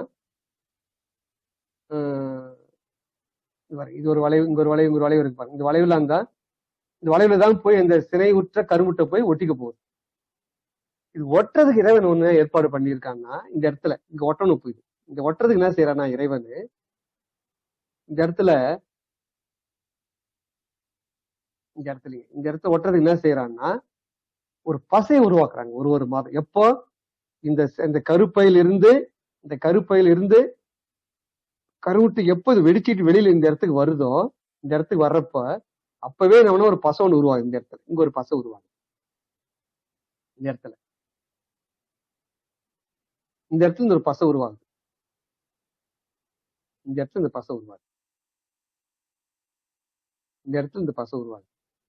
அந்த பசைக்கு தான் எதுக்கான்னு கேட்டீங்கன்னா, இந்த கருமுட்டை வந்ததுன்னா அதுல போய் ஒட்டிக்கணும் இல்லைங்க. அந்த ஒட்டுறதுக்காக தான் அதுக்கு என்ட்ரோமெட்ரியம் பேரு இருக்கு. கருவறை சுவர் பசைன்னு தமிழ்ல சொன்னாங்க. இந்த இடத்துல அந்த கருவறை சுவர் பசை இங்கதான் இருக்கு. இந்த கருவறை சுவர் பசை இந்த இடத்துல இருக்கு. வந்தோட நாடுங்க அந்த சினை ஏரிய அந்த விந்தணு உள்ள போன அந்த கருமுட்டை இருக்கு பாருங்க. கிட்டத்தட்ட அங்க வர்றப்ப எவ்வளவுங்க, கிட்டத்தட்ட ஒரு 100-120 செல் உள்ள வளர்ந்துரும். அதுக்குள்ள அந்த சோத்துல ஒட்டணும் இல்லைங்க. அந்த ஒட்டுறதுக்கு தான் அந்த என்ட்ரோமெட்ரியன் பேர் இங்கிலீஷ்ல. அது தமிழ்ல சொல்றதா இருந்தா கருவறை சுவர் பசை. இந்த கருவறையில இந்த சுவத்துல அது போய் ஒட்டிக்கிறதுக்கு அது வாய்ப்பா இருக்கு. பாருங்க என்ன ஏற்பாடு பாருங்க. இது எதுவுமே கிடையாதுங்க. ஆண் இடத்துல எந்த வேலையும் கிடையாது. அந்த பெண் ஏன் நான் புனிதமானு சொல்றேன்னா இந்த காரணத்தாலதான். ஆக அந்த கரு ஏறிய விந்தணு உள்ளே போன அந்த சினை முட்டை என்னதுங்க, கொஞ்சம் கொஞ்சமா அந்த ஃபெலோப்பியன் டியூப் நான் சொன்னேன். இந்த கருக்குழாய், இந்த கருக்குழாய், இதெல்லாம் கருக்குழாய் பாருங்க. இதான் கருக்குழாய். இந்த கருக்குழாயில இப்படி வருது. வந்து வந்து வந்து வந்து வந்து வந்து வந்து வந்து இங்க வந்தாச்சு. சோத்துல ஒட்டணும். இது ஒட்டுறதுக்கு தான் அந்த என்ட்ரோமெட்ரியம்ங்கிற அந்த பொருள். அந்த என்ட்ரோமெட்ரியம்ங்கிற பொருள் ஒரு பசை மாதிரி வச்சுங்க. எப்ப சுரக்குதுங்க, சினை முட்டையிலிருந்து கருமுட்டை வெடித்து இந்த ஃபெலோப்பியன் டியூப்னு சொல்லுகிற கருக்குழாய்க்குள்ள வர்றப்பவே இந்த என்ட்ரோமெட்ரியம்ங்கிற அந்த கருசுவர் பசை சோத்துல உருவாகும். என்ன பண்ணுங்க, 4 days 5 days வெயிட் பண்ணிக்கிட்டே இருக்கும். ஆக கருமுட்டை வரட்டும் பிடிச்சிக்கலாம். விந்தணு போய் சேர்ந்து வச்சுங்க. ஆணோட விந்தணு போல அவங்க ஆண் பெண் புணர்ச்சி இல்லாம இருக்கலாம், அல்லது புணர்ச்சி ஆகியும் கூட அந்த விந்தணு சக்தி ஏதாவது ஒரு கோளாறுல இருந்திருக்கலாம். சோ இந்த கருக்குழாய் வழியாக போய் இந்த விந்தணு போய் சேரலன்னா என்ன ஆயிடுங்க, இந்த சினை முட்டை கருப்பையிலிருந்து எப்படி வெளிவந்தோ அதே போல கீழே கருப்பைக்குள்ள வந்துடும். அது போய் ஒட்ட முடியாது. ஏன்னா இதுக்குள்ள கரு இல்லையே. அப்ப என்ன ஆகுங்க, அப்ப அந்த என்ட்ரோமெட்ரியம் என்ன ஆகும் அப்படின்னா, அதுதான் என்ன ஆகும்னா கொஞ்சம் கொஞ்சமாக கரைந்து அதுதான் மாதவிடாயாக வெளியில வருகிறது. அது நம்ம புரிஞ்சுக்கணும். மாதவிடாய் என்னன்னு கேட்டீங்கன்னா, அந்த கருப்பையினுடைய சுவற்றில் பிறக்கிற அந்த பசை போன்ற ஒரு மெம்பரேன்னு சொல்லுவாங்க, அல்லது ஒரு ஜவ்வு மாதிரி ஒரு பசை மாதிரி உருவாகுது. அதுக்குதான் என்ட்ரோமெட்ரியின் பேரு. அந்த பசை தான் காத்துக்கிட்டே இருக்கு. சினை முட்டை வருமா பிடிச்சி வச்சுக்கலாம், சோத்துல அப்படியே அதை ஒட்ட வச்சுடலாம், கரு வளரலாமே, இங்க ஒரு எம்பிரியோ வளரலாம், இப்ப பூத பெருநோக வளரலாம் அப்படின்னு வெயிட் பண்ணிட்டே இருக்கு. ஆனால் எந்த விதமான கருமுட்டை வரலன்னு வச்சுங்க ஏதோ ஒரு காரணத்தினால, அப்ப என்ன ஆயிடுங்க, கொஞ்சம் கொஞ்சமா அது கரைய ஆரம்பிச்சிடும். என்ன ஆயிடும்னா கொஞ்சமா இறங்கி கீழே மாதவிடாயி வெளில வந்துடும். அப்பதான் என்ன செய்வாங்கன்னா, ஒரு கல்யாணம் வருது, காட்சி வருது, நான் கல்யாணத்துக்கு போன அங்க போனோம்னா சில பேர் எனக்கு மென்சஸ் பீரியடு தள்ளி போற பேர் டாக்டர்கிட்ட மாத்திரை வாங்குவாங்க. அது என்னன்னு கேட்டீங்கன்னா, இந்த ப்ரோஜெஸ்ட்ரான் சுரக்குது பாருங்க, கருப்பை சுரக்குது பாருங்க, அந்த ப்ரோஜெஸ்ட்ரான் தான். அதனால சிந்தெட்டிக் லேப்ல கெமிக்கலை சேர்த்து செய்யற ஒரு ப்ரோஜெஸ்ட்ரான். அது என்ன செய்யும்னா, இந்த சோத்துல இருக்கிறதுக்கு கொஞ்சம் கரைய ஆரம்பிக்குது பாருங்க, அதை கரை விடாம பண்ணிக்கும் 2 நாள் 3 நாள் 4 நாள் 5 நாள், அவ்வளவுதான். கரையெல்லாம் என்ன ஆகுங்க, மென்சஸ் வராது. ஏன்னா அதான கரைஞ்சி வெளியில வரணும். மாதவிடாய் வர வேண்டிய திரவமே அதுதான். இந்த சோற்று இருக்கிற பசைதான் கரைஞ்சி வரணும். கரை விடாம பண்ணிட்டோம்னா ஒரு 5-6 நாளைக்கு, 5 நாள் பண்ண முடியாது, 5-6 நாளுக்கு டிலே பண்ணோம்னா இவங்க போய் கல்யாணம் காட்சிலாம் அட்டன் பண்ணிட்டு வரலாம், கோயிலுக்கு போயிட்டு வரலாம். அதுக்காக அந்த அறிவியலுடைய துணையை மேற்கொண்டு ஒரு ஹார்மோன், அது ஒரு மாத்திரை மாதிரி கொடுப்பாங்க. ஹார்மோன் மாத்திரை தான். என்ன மாத்திரை, ப்ரோஜெஸ்டரோனுடைய மாத்திரை, ஹார்மோன் தான் அது. அதை செயற்கையா சிந்தட்டிக்கா பண்ணுது.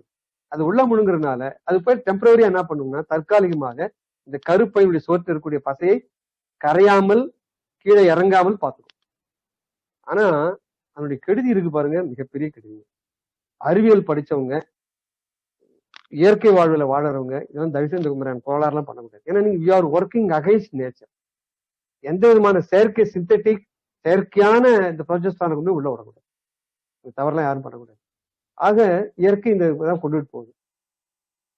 இப்ப நீங்க பாத்தீங்கன்னா இந்த மென்சஸ் எல்லாமே 5 தேகம் சொல்லுவோம். நேரம் ஆயிடுச்சுன்னு நினைக்கிறேன். நான் வந்து இந்த அன்னமயா கோஷம், பிராணமயா கோஷம், மனோமய கோஷம், விஞ்ஞான கோஷம், ஆனந்தமயா கோஷத்தை பத்தி நீங்க விளக்கணும்னு நினைச்சேன். நேரம் இல்லை, அடுத்த வாரத்தை விளக்கலாம்.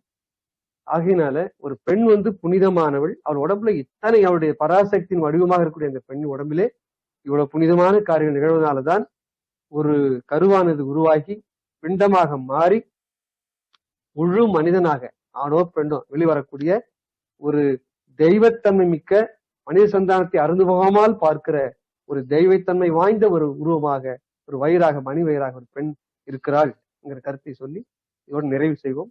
மற்ற இந்த கோஷங்களை பற்றி அடுத்த வாரம், அன்னமயா கோஷம், பிராணமய கோஷம் அடுத்த வாரம் சிந்திக்கலாம். நன்றி, வந்தனம். இப்ப யாருக்காவது வினாக்கள் இருந்தால் இன்றைய பாடத்தை சம்பந்தமாக கேட்கலாம், அல்லது பழைய பாடல்கள் பற்றியும் கேட்கலாம்.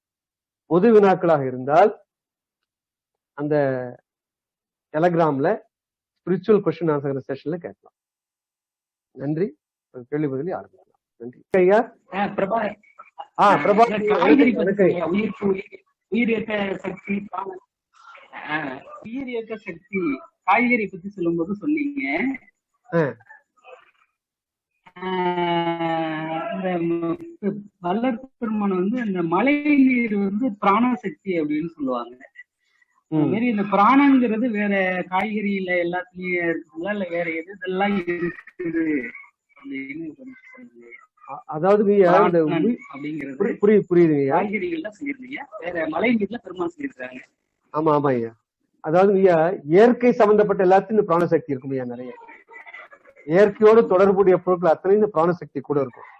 இந்த பிராணசக்திங்கிறது ஐயா உயிர்ப்பு சக்தி இருக்கு. ஆக்சிஜன் நம்ம எடுத்துக்கூடாது. உதாரணமா இப்ப இந்த ஆலயங்கள்லாம் சிலைகள்லாம் செய்து இது கல்லால செய்து வைப்பாங்க. அது வந்து சாமி ஆயிடான்னு சொல்லிட்டு ஆகமத்துல ஒரு விதி இருக்கு.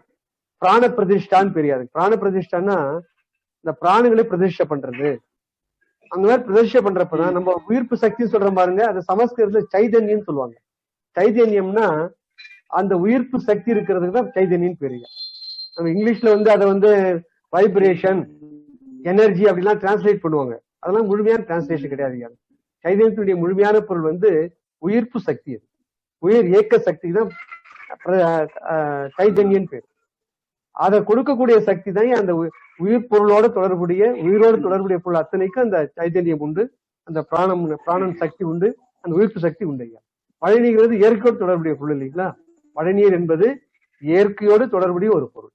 ஆகவே அதுல வந்து அந்த அந்த உயிர்ப்பு சக்தி, உயிர் இயக்க சக்தி நிறைய இருக்கும் ஐயா. அது போலதான் காய்கறிகள்லாம். இப்ப ஆடு மாடு என்னன்னு கேட்டீங்கன்னா ஐயா, அந்த இயல்பாக இயற்கை கொடுத்து பாருங்க, அது வந்து செரிமானமாய் செரிச்சு போகுது. அது அதான் உயிர் இருக்க சக்தி அதுல இல்லைன்னு நம்ம சொல்றோம். அதிகமா இருக்கும். பெருமான் வந்து எது குறிப்பிட்டு நல்ல கேள்வி கேட்டீங்க நீங்க. அதை வந்து நம்ம இந்த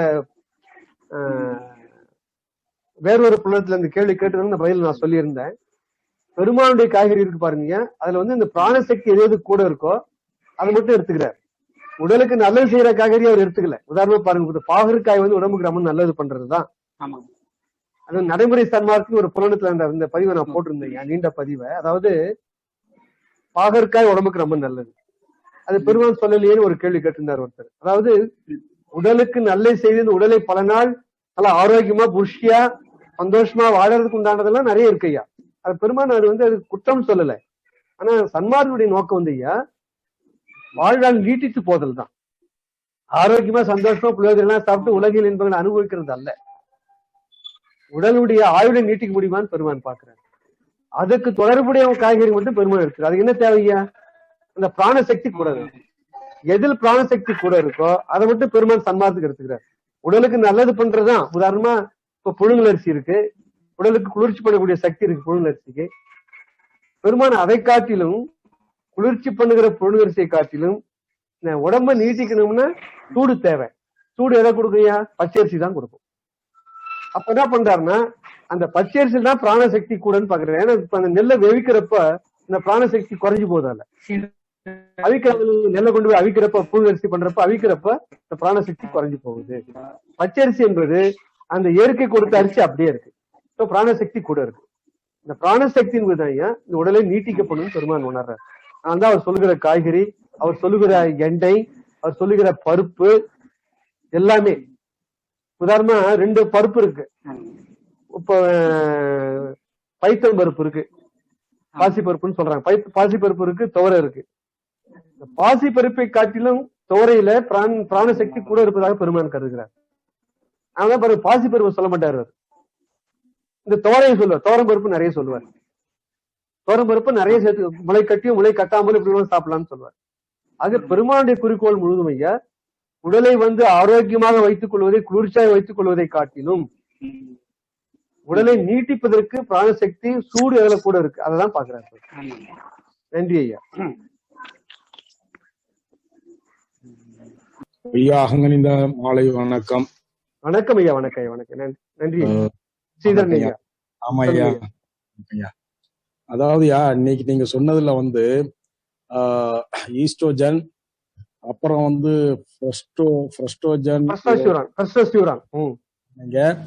அப்புறம் என்ட்ரோஜன் அது சொன்னீங்க. எண்டோமெட்ரியம் அந்த சுவத்துல கருப்பைக்குள்ளர சுவத்துல வளரக்கூடிய ஒரு பசை போன்ற ஒரு பொருள், அந்த கருமுட்டையை புடிச்சுக்கிறதுக்காக. சரிங்க. அந்த ஃப்ரஸ்டோஜன் அது என்னங்கய்யா? ஃப்ரஸ்டோஜன் சொன்னீங்களே அது என்ன? அதான் ஃப்ரஸ்டோஜன் என்பதுதான் ஒரு ஹார்மோன். ஹார்மோன் உயிர் திரவம். அந்த உயிர் திரவம் தான் இந்த பசை உருவாக்குது. அந்த பசைக்கு பேர் தான் என்ட்ரோமெட்ரியம்ங்கிறது. அதாவது கருவறை சுவர் பசை தமிழ்ல சொன்ன சுவர் அறை, அந்த கருவறையோட சுவர் இருக்குங்களே அவனுடைய பசை. அது அந்த சுவர் பசை உருவாக்குறது தான் அந்த ப்ரொஜெஸ்டெரான்ங்கிற ஹார்மோன். எது சுரக்குதுன்னா ப்ரொஜெஸ்டெரான்ங்கிற சுரக்குது.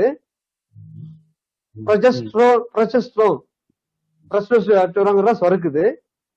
அந்த சுரந்து என்ன ஆகுதுன்னா இந்த கரு சுவற்றில் இருக்கக்கூடிய அந்த பசை உருவாக்குது. அந்த பசை தான் இந்த கருமுட்டை வந்தா பிடிச்சுக்கும். அது வெயிட் பண்ணிக்கிட்டே இருக்கு, ஒரு பிடிக்கலான்னு பாக்குது. ஆனா சினைவுற்ற கருமுட்டை வரல பாவம். அப்ப என்ன செய்யுங்க, கொஞ்சம் கொஞ்சமா கரைஞ்சு மாதவிடாய் வெளியில வந்து போகுது. சரிங்க. அப்புறம் இந்த 15 நல்லொழுக்கம் சொன்னீங்க, அதுவும் போடுங்க. 35 நல்லொழுக்கமும் சேர்த்து போட்டுருங்க. 35 நல்லொழுக்கம் ஏற்கனவே ஒரு புத்தகமா வெளியாயிருக்கு. உங்களுக்கு எல்லாருக்கும் சாஃப்ட் காப்பியும் நம்ம குமாரவேல் ஐயாவோ நம்முடைய முருகசையோ போட்டிருப்பாங்கன்னு நினைக்கிறேன். ஆமாய்யா, அது வந்துருச்சு. 15 மட்டும் பொதுமக்கள் மனசு வச்சு பண்ணிருக்கோம். இதை அதிதீவிர சன்மார்க்கு ஏற்கனவே 35 ஒழுக்கம் பின்பற்றவங்களை பத்தி கவலை இல்லை. எதையுமே இது வரைக்கும் ஒழுக்க பக்கம் போகாதவங்க எப்படி 10 நாளாவது பின்பற்றணும். இப்ப 48 நாள் சபரிமலைக்கு போறாங்க பாருங்க, 48 நாள் விரதம் இருப்பாங்க. என்ன ஒரே ஒரு குறைபாடு இல்லை. அதுல என் நண்பர்கள் நிறைய பேர் போவாங்க அந்த காலத்துல இருந்து. அந்த மலையை விட்டு இறங்கின உடனே 48 நாள் முடிஞ்சு தரிசனம் முடிச்சு கீழே இறங்கின உடனே சாராய கடைக்கு தான் போவாங்க. நான் குறை சொல்றதா நினைச்சேன், பிறர் குற்றம் விசாரிக்கூடாது. நம்ம அது போல சன்மார்க் இருக்கக்கூடாது ஐயா. அந்த வடலூர் பதிக்கு போயிட்டு வந்த பெருவிலை மெரிச்சு வந்ததுக்கு அப்புறம் அந்த உணர்வு மாறவே கூடாது நமக்கு. அது மாறாம எப்ப இருக்கணும் ஐயா, இந்த ஒழுக்கத்தோட போனாதான் மாறாம இருக்கும். நன்றியா. வந்தனையா. நன்றியா.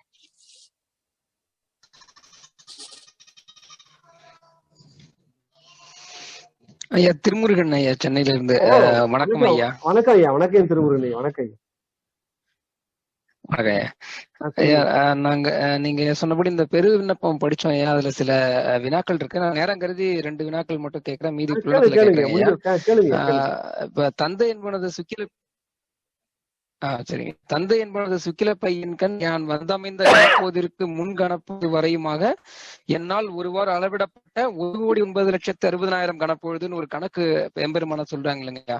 அதே மாதிரி தாய் என்பொழுது சோனித பையிலையும் 6,00,00,000 கணப்பொழுது. அது அந்த எந்த கணப்பொழுதுங்கிறது அந்த 10 மாசம் 64 நாள் சுக்கிலம் இருக்கணையா. இது எப்படி இது ஒரு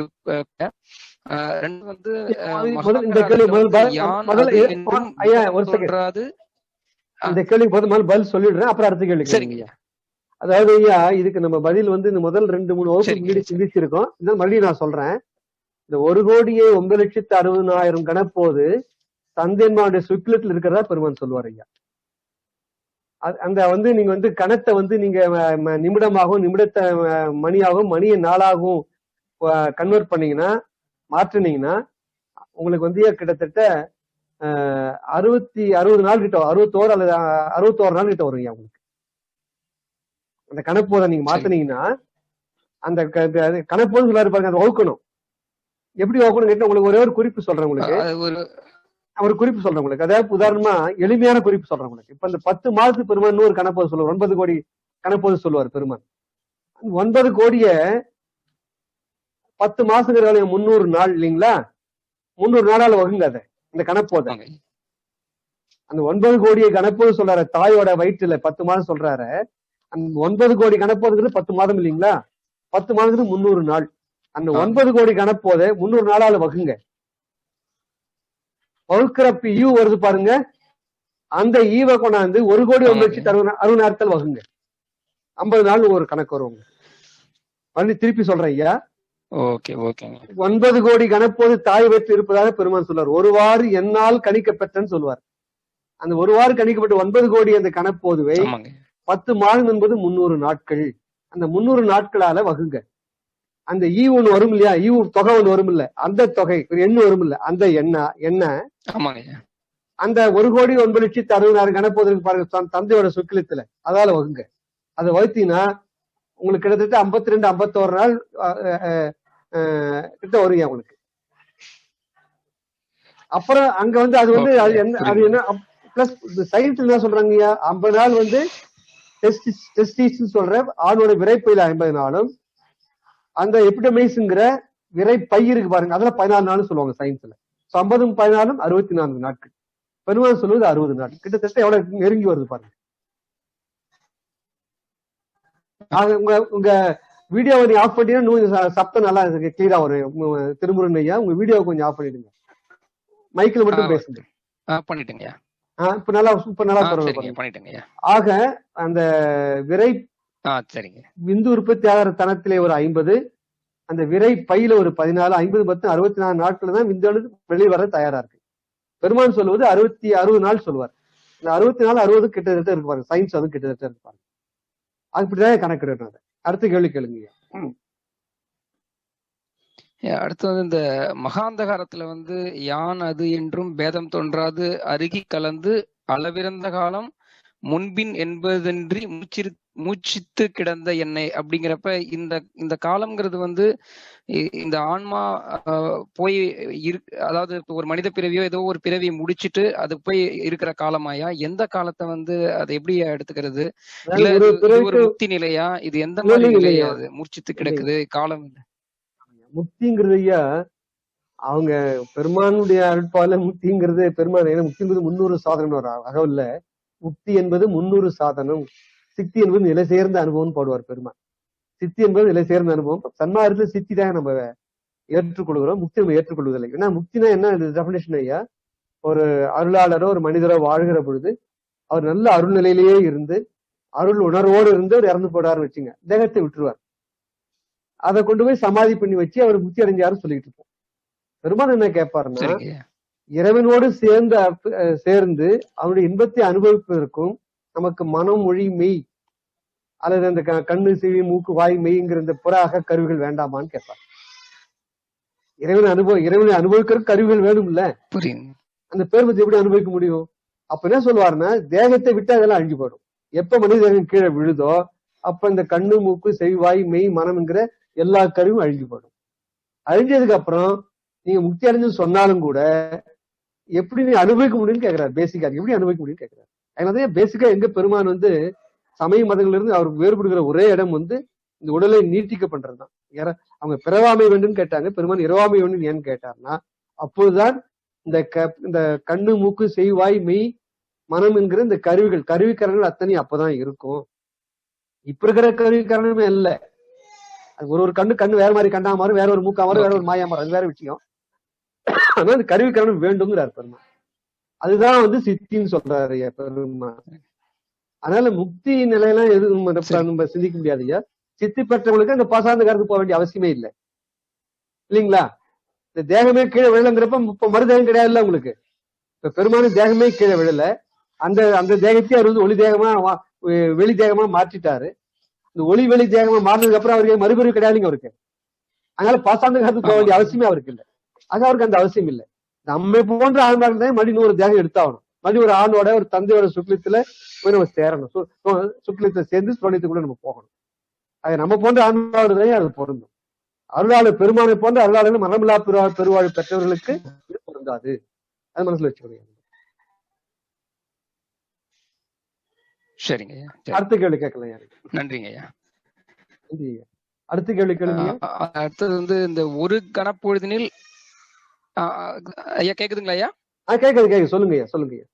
ஐயா கேக்குதுங்களா? கேக்குது ஐயா, சொல்லுங்க. ஒரு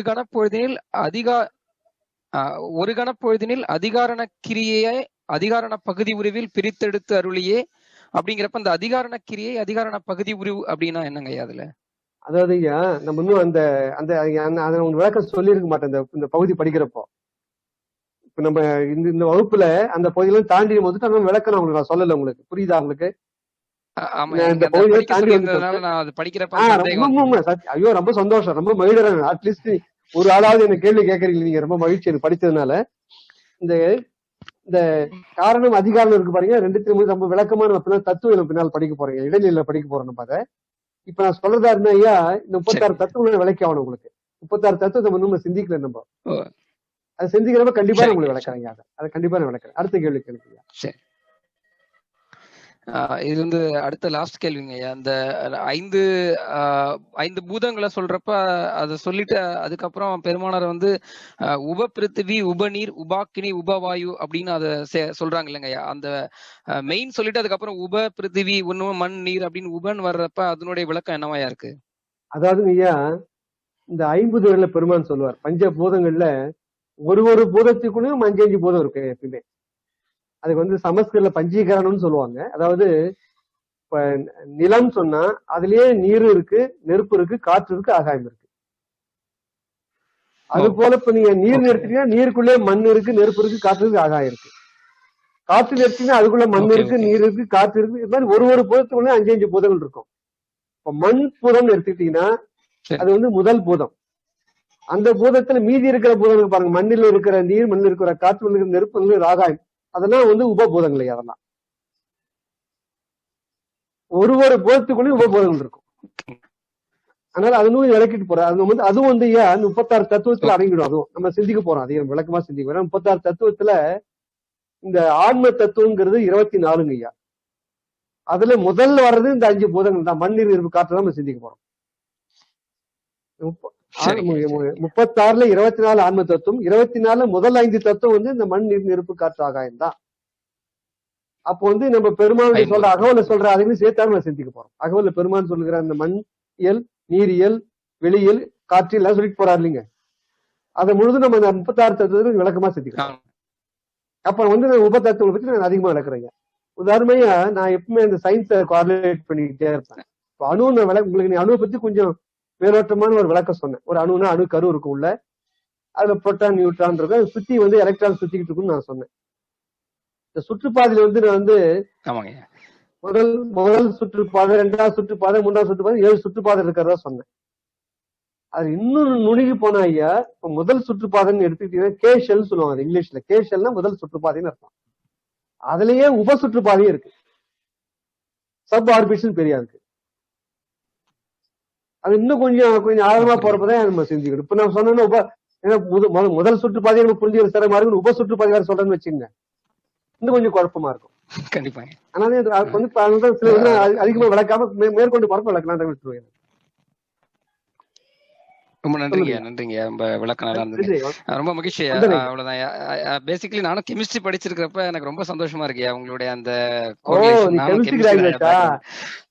வெரி குட் வெரி குட். நீங்க வந்து இந்த சப் ஆர்பிட்ஸ் பத்தி சிந்திங்க, நிறைய படிங்க.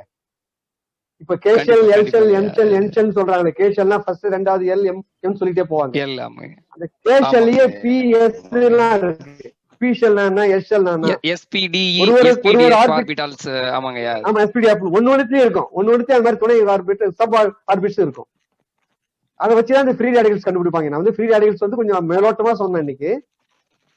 இந்த ஃப்ரீ உதாரணமா ஆக்சிஜன் வந்து 2 அன்பேர்டு ஆக்சிஜன் 2 எலக்ட்ரான்ஸ் இருக்குன்னு சொன்னா அதோடைய சப் ஆர்பிட்டை பார்த்தா நம்ம கண்டுபிடிக்க முடியாது. மெயின் ஆர்பிட்டை வச்சு மெயின் சுற்றுப்பாதை வந்து கண்டுபிடிக்க முடியாது. துணை சுற்றுப்பாதையும் நம்ம பார்த்தா அது கண்டுபிடிக்க முடியும். நன்றி, ரொம்ப மகிழ்ச்சி எனக்கு. கண்டிப்பாங்க ரொம்ப சந்தோஷம். வந்து அறிவியல் படித்தவங்க நிறைய உள்ள வரணும், சன்மார்க்கம் நிறைய உள்ள வரணும். நன்றி, வந்தேன் நன்றி நன்றி வந்தேன். வந்தனா ஐயா. அடே அப்ப ரொம்ப நாள் ஆச்சுமா உங்களை பார்த்து உங்க குரலை கேட்டு ரொம்ப நாள் ஆயிடுச்சு. சொல்லுங்கம்மா. ரொம்ப அருமையான ரிசோர்சஸ்ங்கய்யா. இது வந்து இப்போ உள்ள யங் ஜெனரேஷன், ஏன்னா நம்ம சொல்லுவோம் இந்த நேரத்துல மென்ஸ்ட்ரேஷன் டைம்ல முன்னாடி காலத்துல எல்லாம் தனியா தான் நம்ம இருப்போம். பட் இப்ப இருக்கிறவங்க அது மாறுது. நீங்க கொடுத்த ரிசோர்சஸ் நம்ம இந்த யங் ஜெனரேஷனுக்கு மதர்ஸ்க்குமே நம்ம ஷேர் பண்ணோம் அப்படின்னாவே இது ஒரு பெரிய வேல்யூபிள். ரொம்ப ஒரு செய்திமா உங்ககிட்ட ஒரு செய்தி நான் வந்து பகிர்ந்துக்கணும். என்னன்னு கேட்டீங்கன்னா, நான் இந்த புக்கு படிக்கிறப்போ சரி, இன்னைக்கு வந்து நான் இந்த கருத்துக்கள் பேசணும்னு சொல்லி நான் குறிப்பு எடுத்தப்போ சரி, கொஞ்சம் ஞாபகம் தான் எனக்கு வந்தது. ஏன்னு கேட்டீங்கன்னா, நீங்க ஆல்ரெடி இந்த ஃபீல்டுல டிஸ்கஸ் பண்ணி நிறைய குழந்தையோட நீங்க தொடர்பு வச்சிருக்கீங்க. உங்க நினைச்சுக்கிட்டே தான் இவ்வளவு நான் படிச்சேன் இன்னைக்கு. அதுவும் நீங்க இந்த புத்தகத்தை தயவுசெய்து வாங்கி படிச்சு பாருங்கம்மா. இல்லம்மா, நீங்க ரொம்ப அந்த துறையில உங்களுக்கு நினைச்சுக்கிட்டே தான் நான் படிச்சேன் இந்த புக்கு படிக்கிறப்பெல்லாம். இந்த ரித்து வித்யான்னு சொல்லி ஒரு புக்குமா, அது ரித்து வித்யா. அது ரித்து RITH போட மாட்டாங்க, RTVன்னு போட்டுருவாங்க அவங்க. லிங்க் ஒண்ணு அனுப்புறோமா. அது வெரி சயின்டிபிக். அந்த நீங்க வந்து சம்பவம் உங்களுக்கு ரொம்ப தொடர்புடைய லேடி, அந்த லேடி அந்த Chinu ஜோசப்ங்கிறவங்க. she deals only with the school children. இது வரைக்கும் நம்ம ஒரு ஸ்டேட்லயும் 6,000 பேரை பாத்துருக்காங்க அந்த அம்மா. நிறைய மித்து இருக்கு இந்த மிஸ்டேஷன்ல வந்து நிறைய மித்து இருக்கு, நிறைய தவறான எண்ணங்கள் இருக்கு. ஆமா, தவறானது. இப்ப நம்ம சொன்னோம்னா இப்ப இருக்க எங்க என்ன சயின்டிபிக் ஃபேக்ட் இருக்கா, அப்ப அந்த காலத்துல பண்ணாங்க, இப்ப என்னன்னு இப்ப இதை நம்ம கரெக்டா எவிடன்ஸ் பேஸ்டோட கொடுக்கும்போது அவங்க அண்டர்ஸ்டாண்ட் பண்ணிக்கிறாங்க. இப்போ உள்ள ஜெனரேஷன் நம்ம கொடுக்கும்போது அண்டர்ஸ்டாண்ட் பண்றாங்க. இந்த IT ஃபீல்ட்ல ஒர்க் பண்ற கேர்ள்ஸ்க்கு ஒரு அட்வைஸ் கொடுப்பாங்க. எப்படி கேட்டீங்கன்னா, அவங்க வந்து எனர்ஜி லெவல் வந்து டிஃப்ரெண்ட் எனர்ஜி லெவல்ஸ் ஒரு 4 நாளா பிரிச்சுக்கிறாங்க. இன்னைக்கு மென்சுரேஷன் ஆகுதுன்னா அடுத்த நெக்ஸ்ட் 4 days, அடுத்த நெக்ஸ்ட் 4 days, அடுத்த நெக்ஸ்ட் 4 days. இது வந்து பல கேர்ள்ஸ் வச்சு டெஸ்ட் பண்ணி தான் இந்த ரிசல்ட் வராங்க அவங்க எல்லா நாட்டிலையும். சோ நிறைய அவங்க வந்து இந்த ஒர்க் ஷீட் நிறைய ப்ரிப்பேர் பண்ணிருக்காங்க, கேஸ் ஷீட்ஸ் நிறைய. என்ன ஆச்சரியம்னா, பெண்கள் வந்து they are more energetic, more potential than men இருக்கிறாங்க அவங்க, பிசிக்கலி அண்ட் பாடிலி. இவங்களை விட வந்து அதிகமான அவுட்புட் யாராலும் கொடுக்க முடியாதுன்னு நிரூபிக்கிறாங்க. ஏன்னு கேட்டீங்கன்னா பாடி அந்த மாதிரி சிஸ்டம் அந்த மாதிரி இருக்கு அவங்களுக்கு. அதனால இவங்க ரொம்ப எல்லாரும் புரிஞ்சுக்கணும். நீங்க பேசுற கேட்க ரொம்ப என்னமோ ஒரு பெரிய பொக்கிஷம் கிடைச்சாப்ல ஆயிடுச்சு எனக்கு. நான் நிறைய கவர் பண்ணலமா, நான் ரொம்ப மகிழ்ச்சி. நிறைய நீ கவர் பண்ணல, ஏன்னா இது வந்து ரொம்ப சயின்ஸா போடுவோம்னு சொல்லி கொஞ்சம் குறைச்சிக்கிட்டேன் நானு. இந்த மென்சுரேஷன்ல வந்துமா we can talk for even 2 hours. அவ்வளவு சப்ஜெக்ட்ஸ் இருக்கு. சரிங்க, அது நம்ம ஸ்பெஷலா ஒரு தனியா only for ladies வச்சு நம்ம மட்டும் பேசுவோம். நான் with diagrams ஓட with case study நம்ம டிஸ்கஸ் பண்ணலாம். ரொம்ப நன்றிங்க ஐயா. That's a wonderful subject. Menstruation it's not a subject of hate, it's a subject of divinity. சரிங்க, ரொம்ப நன்றிங்க ஐயா. நன்றிமா. ஏன்னா நான் வந்து இந்த ஏன் சபரிமலை கோயிலுக்கு போகக்கூடாது விளக்கல இன்னைக்கு. there are scientific reasons for that. தனி நம்ம சிந்திக்கலாம் அதை. சரிங்க ஐயா, கண்டிப்பா. பாசாந்தகார இருள அனுப்பிரமாணமாக இருந்ததாக சொல்றாங்க.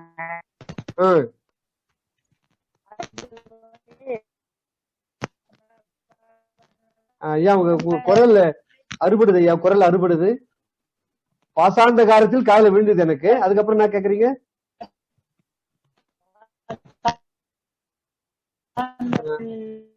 நீங்க உங்க வீட்டுல வேற ஒரு இடத்துல இருந்து பேசி பாருங்க, சிக்னல் கொஞ்சம் ஸ்ட்ராங்கா இருக்கிற இடத்துல. விட்டு விட்டு வருது ஐயா.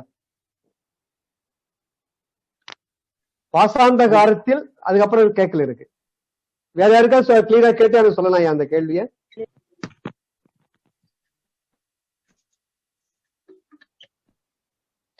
குமாரவேல் ஐயா, உங்களுக்கு அந்த அவர் கேட்கறதுக்கு முழுசா உங்களுக்கு விழுதா காதல? எனக்கு விழல சரியா. இல்ல சார், விட்டு விட்டு தான் சார் வருது. விட்டு விட்டு தான் வருது. யாருக்குமே எல்லாருக்குமே விட்டு விட்டு தான் வருது. வணக்கம் வணக்கம். அது வரையில ஒரு சின்ன கேள்வி கேட்கலாம்னு நினைக்கிறேன். வணக்கம் வணக்கம் வந்தனம் வந்தனம் வந்தனம் வந்தனம். நம்முடைய சித்தர்கள் இந்த உடலை பற்றி சொல்லுகின்ற உடலியல், உணர்வியல், உயிரியல் இதையெல்லாம் இன்றைய டாக்டர்ஸ் ஒத்துக்கிறாங்களாம்? அது எனக்கு அவங்க சிந்தனைக்கும் அவங்க அமைப்புக்கும் என்ன வேறுபாடு அல்லது ஒற்றுமை இருக்குன்னு புரியல. அதாவது இப்ப வந்து இந்த கரு உற்பத்தியில பெருமான் சொல்லுவதும் மெடிக்கல் சயின்ஸும் எவ்வளவு ஒத்து வருங்கிறத நான் உங்களுக்கு விலைக்கு சொல்லியிருந்தேன். அதே மாதிரி நம்முடைய திருமந்திரத்துல ஒரு கரு எப்படி தேடிக்கிட்டு போகுது ஒரு பெண்ணோட சினை முட்டைங்கிறத திருமந்திரத்துல பாடுறாரு. தேடி யுற்றேன்வார். ஆமா, அது ஆனா பாருங்க, உதாரணமா சயின்ஸ்லயும் சினை முட்டை அதே இடத்துலதான் இருக்கும், சினைக்குழாய் பையில தான் இருக்கும், இந்த சினைக்குழாயில தான் இருக்கும். ஆனா இந்த ஆணோட விந்து தான் தேடிக்கிட்டே நீச்சல் அடிச்சுக்கிட்டே போகுது, தலைப்பரட்ட மாதிரி விந்துக்கிட்டே தேடிட்டு போய் அந்த கருக்குழாயில போய் அந்த பெண்ணுடைய அந்த சினை முட்டையை போய் தேடி உள்ள போகுது, தேடி உட்புகுங்கிறார் நம்முடைய திருமந்திரம். ஆக நீ சயின்ஸ் சொல்றது திருமந்திரம் சொல்றது 100% சேர்ந்து, அதே மாதிரி பெருமான் சொல்வதும் பகுதி பெரும்னு சொல்றாரு. நான் சொன்ன 23 குரோமோசோம் 23 குரோமோசோம் எல்லாம் சயின்ஸ் ஒத்துக்குது. எங்க சயின்ஸ் வந்து ஆன்மீகத்தோட ஒத்து வரல இதுவரையில, அவங்க வந்து இந்த வெளியில தெரிகிற இந்த புற உடலை பத்தி மட்டும்தான் சயின்ஸ் பேசுது. அந்த தூல உடல் சொல்லுவாங்க, நம்ம இதுல நம்முடைய ஆன்மீகத்தை தூல உடல் சொல்லுவோம். கண்ணுக்கு தெரிகிற இந்த பரு உடல் பெருசா தெரிகிற சொல்லுவாங்க, பிசிக்கல் பாடி இங்கிலீஷ்ல சொல்லுவாங்க. அதை மட்டும்தான் சயின்ஸ் பேசுது. ஆனா நம்முடைய ஆன்மீகம் அதையும் தாண்டி ஆன்மீகம் வந்து இந்த பருவுடலை பத்தி நிறைய பேசுது. அதுதான் ஒத்து வருதுன்னு நான் சொன்னேன். இந்த பருவுடலை பத்தி ஆன்மீகம் சொல்வது அறிவியலும் ஆன்மீகம் ஒத்து வருது, பெருமான் சொல்வது 100% ஒத்து வருது, அதுல மாறுதல் இல்லை. ஆனா எங்க வந்து சயின்ஸ் வரலன்னா, இந்த பருவுடலுக்கு உள்ள ஒரு சூக்கும தேகம் ஒண்ணு இருக்கு, சப்டியூல் பாடி இங்கிலீஷ்ல சொல்லுவாங்க. அந்த சூக்கும தேகத்தை சயின்ஸ் இது வரைக்கும் கண்டுபிடிக்கல. அதை வந்து அவங்க ஒத்துக்கிறவங்களே அதை பத்தி ஆராய்ச்சி அவங்களுக்கு இல்லை. ஏன்னா கருவிக்கு ஆகப்பட்டதான் அவங்க ஒத்துக்குவாங்க. அறிவியல் என்ன செய்யுதுன்னா, லேப்ல டெஸ்ட் டியூப்லயோ வேற ஒரு புற கருவிகளிலோ மீட்டர்ல அகப்படணும். அகப்பட்டாதான் அவங்க வந்து அது பிரத்யக்ஷ பிரமாணம்னு சொல்லுவாங்க. நம்ம ஆன்மீகம் வந்து 3 அளவை முறையில் நிரூபிக்கிறாங்க. பிரத்யக்ஷம், அதாவது பிரத்யக்ஷனா கண்கூடாக பார்க்கணும், அதை பார்த்தாதான் ஒரு பொருளை ஒத்துக்க முடியும், சயின்ஸ சொல்லுது. ஆனா ஆன்மீகம் என்ன சொல்றது, இதை தாண்டி அனுமானம் ஒண்ணு இருக்குன்னு சொல்றாங்க. அனுமானம்னா கண்ணுக்கு தெரியாது, ஆனாலும் அறிவால் சிந்திக்கலாம். அதுக்கு என்ன சொல்லுவாங்கன்னா, உதாரணம், இப்ப மலை மேல ஒரு புகை வருதுன்னா அங்க நெருப்பு இருக்குன்னு நம்ம அனுமானிக்கிறோம். கண்ணுக்கு தெரியல நெருப்பு. இப்ப கார்த்திகை தீபத்துல ஒரு தூரம் இருந்து பாக்குறோம், நெருப்பு தெரியல நமக்கு. கார்த்திகை தீபம் தெரியும், ஏன்னா இரவுல எனக்கு புகை தெரியல. இப்ப பகல் எடுத்துங்க, பகல்ல ஒரு புகை வருதுன்னு வச்சுக்கோ ஒரு மலையில, அந்த மலையில புகை வர்றதுனால அங்க நெருப்பு இருக்குன்னு நம்ம அனுமானிக்கிறோம். கண்ணுக்கு தெரியலனா கூட நெருப்பு இருக்குன்னு நம்ம அனுமானிக்கிறோம், ஏன்னா புகை வர்றதுனால அதை ஏத்துக்கிறோம் நம்ம. ஆனா அறிவியல் அந்த மாதிரி ஏத்துக்காது. அறிவியல் என்ன சொல்லணும்னா, இல்ல புகை இருப்பதால நெருப்பு இருக்கு நாங்க ஏத்துக்க மாட்டோம். ஆனா அங்க புகை நெருப்பு நம்ம எப்படி ஏத்துக்கோம்னா, இங்க பூமி நாங்க கண்ணால பாக்குறோம் இல்ல, நெருப்பு புகை வருன்னு கண்ணால பாக்குறோம் இல்ல, அதுவும் வந்து பிரத்யக்ஷம் தான், அதுவும் கண்ணால பார்த்து ஏற்றுக்கொள்வதுதான், அனுமானம் அல்ல, விஞ்ஞானம் சொல்லும். அடுத்து சாஸ்திரம் 3வது ஒண்ணு சொல்லி நம்ம ஏத்துக்குவோம். இப்ப நம்ம அறிவுக்கு எட்டல, அனுமானத்துல நிரூபிக்க முடியல. திருமூலர் சொல்றாருன்னா சரியா இருக்கும். அவர் 4000 ஆண்டுகளுக்கு முன்ன வாழ்ந்த 2000 ஆண்டுக்கு முன்ன வாழ்ந்தவர், அண்டங்களை பத்தி எல்லாம் பேசுறாரு, அணுவியலை பத்தி எல்லாம் பேசுறாரு. அவர் சொல்றதுதான் இவங்க அறிவியல் நடக்குது. அது அப்படிப்பட்ட ஒரு ஞானி சொன்னார்னா சரியா இருக்கும். இது சாஸ்திரம். அது இந்த 3 முறையில ஆன்மீகம் ஏத்துக்குது. கண்ணால் காண்பது அது பிரத்யக்ஷம், அனுமானிக்கிறது கண்ணால பார்க்க முடியல ஆனா அனுமானிச்சு ஒத்துக்கிறோம், புகையை நெருப்பும் போல மலையில இருக்கிற புகையை பார்த்து சொல்ற மாதிரி. அடுத்து சாஸ்திரம், ஞானிகள் அல்லாதவர் சொன்னா ஏத்துக்கலாம். இது 3 முறை நம்ம வச்சிருக்கோம். அவங்க வந்து கண்ணால பார்க்கறது மட்டும்தான். தமிழ்ல வந்து அதை காட்சி, கருத்து, பணுவல்னு சொல்லுவாங்க. காட்சிங்கிறது பிரத்யக்ஷம், கண்ணால கண்டாதான் ஒத்துக்கணும். சயின்ஸ் அப்படிதான் சொல்லுது. அது அவங்க என்ன சொல்றாங்கன்னா, 2 கட்டளை போடுறாங்க சயின்ஸ்ல. ஒண்ணு வந்து கண்ணால பார்க்கணும், அப்பதான் சயின்ஸ் ஏத்துக்கும். 2வது ரிப்பீட்டபிலிட்டின்னு சொல்லுவாங்க இங்கிலீஷ். ரிப்பீட்டபிலிட்டினா ஒரு தடவை கண்ணால நிரூபிச்சா மட்டும் பத்தாது, அதை 100 தடவை செய்தாலும் அதே ரிசல்ட் வரணும், அப்பதான் சயின்ஸ் ஒத்துக்கும். உதாரணமா இப்ப சுண்ணாம்பையும் மஞ்சளையும் சேர்த்தா கால்சியம் குறும்புரேட்னு ஒரு காம்பவுண்ட் வரும், அதுதான் சிவப்பா இருக்குது. அந்த சிவப்பு பொருள் இருக்கு பாருங்க, அது கண்ணால பார்க்கிறோம். சோ இது வந்து கால்சியம் குறும்புரேட்டுங்கிற ஒரு சிவப்பு வண்ண பொருள், இது 2 சேர்க்கிறப்ப இந்த பொருள் வருது, சயின்ஸ் ஏத்துக்கு. ஒரு தடவை நிரூபிச்சா பத்தாது, 100 தடவை இந்த சுண்ணாம்பி மஞ்சள் சேர்த்தா விட அதே சிவப்பு வரும்.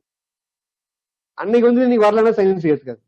அதுதான் ரிப்பீட்டபிலிட்டின்னு. ரிப்பீட்டபிலிட்டினா திரும்ப திரும்ப செய்தாலும் அதே பொருள் அதே முடிவு வரணும். இந்த 2 விதிக்கு உட்பட்டதான் சயின்ஸ் ஏற்றுக்கும். அந்த 2 விதிக்கு உட்படாது இந்த சூக்கும தேகம். சூக்கும தேகம்ங்கிறது நம்ம பார்க்கிற புற உடலுக்கு உள்ள இருக்கிற சூக்கும தேகம். இப்ப 72,000 நாடி ஓடுறதா சொல்றாங்க, அது சூக்கும தேகத்துல தான் இருக்கு, அதை ஏத்துக்காது. உதாரணமா இப்ப சூக்கும தேகத்துக்கும் இந்த புற உடலுக்கும் தொடர்பு இல்லைன்னு சொல்லுவாங்க. மனதுக்கும் உடலுக்கு தொடர்புன்னு சயின்ஸ் ஒத்துக்காது. ஃபர்ஸ்ட் மைண்ட் அண்ட் பாடி இப்ப ஒத்துக்கிறாங்க.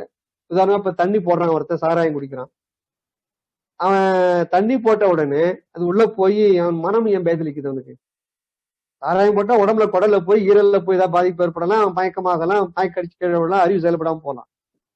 மனம் ஏன் செயல்படாம போகுது அவனுக்கு? அப்ப மனது உடலுக்கு தொடர்பு இருக்கு அப்படின்னு சொல்லி இப்ப சயின்ஸ் ஏத்துக்குது. இப்போ சோ மென்டலா பாதிக்கப்படுறான், ஸ்ட்ரெஸ் எல்லாம் வருது இப்போ உதாரணமா. ஆனால் இந்த சூக்கும தேகத்தை இன்னி வரையில இந்த அறிவியல் ஏத்துக்கல. ஏன்னா அது அவங்க அறிவியல்காரனுக்கு டெஸ்டிபிள் அதை லேப்ல கண்டுபிடிக்க முடியல. கண்டுபிடிச்சதுக்கு அப்புறம் திரும்ப திரும்ப செய்தாலும் அது ஏத்துக்க வரணும் தெரியும், அதே ரிசல்ட் வரணும். அது ரெண்டும் இல்லை அதுல. அதனால அறிவியல்ல இந்த சூக்கும தேகத்தை இது வரைக்கும் ஏற்றுக்கல. அவங்க இப்ப என்னன்னா, இந்த உதாரணமா இப்ப நம்முடைய சித்த வைத்தியத்துல இந்த நாடி பிடிச்சு பாக்குறாங்க. நாடி பிடிச்சு பாக்குறப்ப இந்த வாதப்பித்த சிலேத்துமங்கிறது இவங்க கருவில ஆப்படாது. உதாரணமா இப்ப காலையில சூடு இன்னொன்னு எடுத்துக்கலாம். அன்னைக்கு கூட நம்ம டாக்டர் விநாயகமூர்த்தியா கேட்டார், இந்த சூடையே ஒத்துக்க மாட்டாங்க சயின்ஸ்ல. இப்ப நம்ம உடம்பு சூடு ஆயிடுச்சு நம்ம சொல்றோம், கண்ணெல்லாம் எரிச்சலாரு, கண் எரிச்சல் வருது, உடனே ஒரு இளநீர் குடிக்கிறோம், இந்த குளிர்ச்சி சரியாயிடுது, உடம்பு சரியாயிடுது இல்ல. விளக்கண்ணியில போட்ட பயன் வாழைப்பழத்தை இரவுல ஊற வச்சு மறுநாள் சாப்பிடுறோம், குளிர்ச்சி ஆயிடுது உடம்பு. அந்த சூடு குறையுது, நமக்கு நல்லா தெரியுது, கண்ணெல்லாம் குளிர்ச்சி ஆயிடுது. குளிர்ச்சியா இருக்கிற உடம்பு சூட்டு உடம்பு நல்லா பார்க்க முடியுது. ஆனா டாக்டர்கிட்ட போயிட்டு உடம்பு சூடாருன்னு கேட்டா ஒரு தர்மாமீட்டர் வாயில சொருவாரு, சொருவிட்டு 96.8 சரியா இருக்கு உங்களுக்கு, ஜுரம்லாம் உங்களுக்கு இல்லைங்க, 98.6 சரியா இருக்குங்க, 98.6 சரியா இருக்கு அப்படின்றாங்க. தர்மாமீட்டர்ல சூடு வந்தால் தவிர அறிவியல் ஏத்துக்காது. ஆனால் 100 சூடு உணர்றமா இல்லையா? இப்ப இந்த ஆன்மீகத்தை சிந்திக்கிற டாக்டர்ஸும் ஒத்துக்குவாங்க, உண்மைதாங்க நீங்க சொல்றது, ஆனா எங்க சயின்ஸ் சொல்லிக் கொடுக்கலீங்களே இது ஏன்னு எனக்கு தெரியல அப்படின்னு. சூடுங்கிற ஒண்ணு இருக்கு, உடம்புல நம்மளால உணர முடியுது, கண்ணெரிச்சல் வருது, பேதி ஆகுது, உடம்புலாம் சொல்ல முடியாத சூடு இருக்கு, ஆனா தர்மாமீட்டர் நார்மலா தான் காட்டும். அதே மாதிரி சுத்த உஷ்ணங்கிறது சூக்கும தேகத்துடைய உஷ்ணம். அது இப்ப நம்ம தியானம் பண்றோம், காலைல ஒரு 4:30 மணி 5 மணிக்கு உட்காந்து ஒரு 1 hour தியானம் பண்றோம்னா எவ்வளவு சூடு உள்ளார உண்டாகும், அது தர்மாமீட்டர்ல கிடைக்காது, அது சுத்த உஷ்ணம். அப்ப அந்த எந்த உஷ்ணம் எதுல இருக்குன்னா சூக்கும தேகத்தோடு இருக்கு.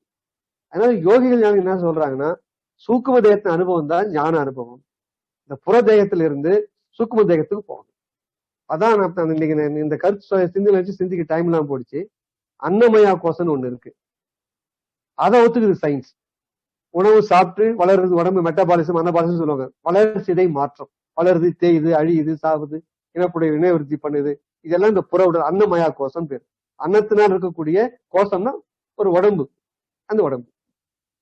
அடுத்தது பிராணமயா கோஷம்னு ஒண்ணு இருக்கு, அதுல பெரும்பகுதி ஒத்துக்கும் சயின்ஸ். அவங்க எப்படி ஒத்துக்குவாங்கன்னா ஆக்சிஜன் தான் ஒத்துக்குவாங்க, பிரீத்திங் ஏர்னு ஒத்துக்குவாங்க. ஆனா அந்த ஆக்சிஜன் மட்டும் இல்ல பிராணமயா கோஷம்ங்கிறது, உயிர்ப்பு சக்தியை சொல்லுவாங்க நம்ம இதுல. அங்க சயின்ஸால போக முடியல, அந்த உயிர்ப்பு சக்தி அது அன்னமயா, அந்த பிராணமயா கோஷம். இதுக்கப்புறம் மனோமயா கோஷம், மனதில் இருக்கிற கோஷம் இது. சோ மனசை அஃபெக்ட் பண்ணா அது பிராணனை அஃபெக்ட் பண்ணும், பிராணனை அஃபெக்ட் பண்ணா அந்த அன்னமயா கோஷம் வெளியில திரு புற உடலை அஃபெக்ட் பண்ணும்.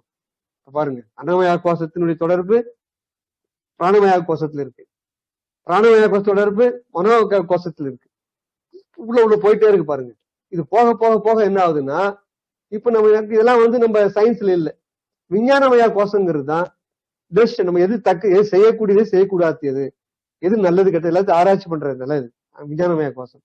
இந்த 4 கோஷ அனுபவம் பெற்று மேல போனது அன்னமயா கோஷம். ஆனா சயின்ஸ் நிக்கிறது அன்னமயா கோஷத்தோட நிற்கும், ஏன்னா அவங்க சூக்கும் உடம்புக்கு வர்றதில்லை. ஆன்மீகத்துக்கு அறிவியலுக்கு இன்னைக்கு நமக்கு தெரிஞ்ச மிகப்பெரிய வேறுபாடு இந்த சூக்கும தேகம் தான். சூக்கும தேகத்தை 100க்கு 100 அறிவியல் இதுவரையில் ஒற்றுக்கல.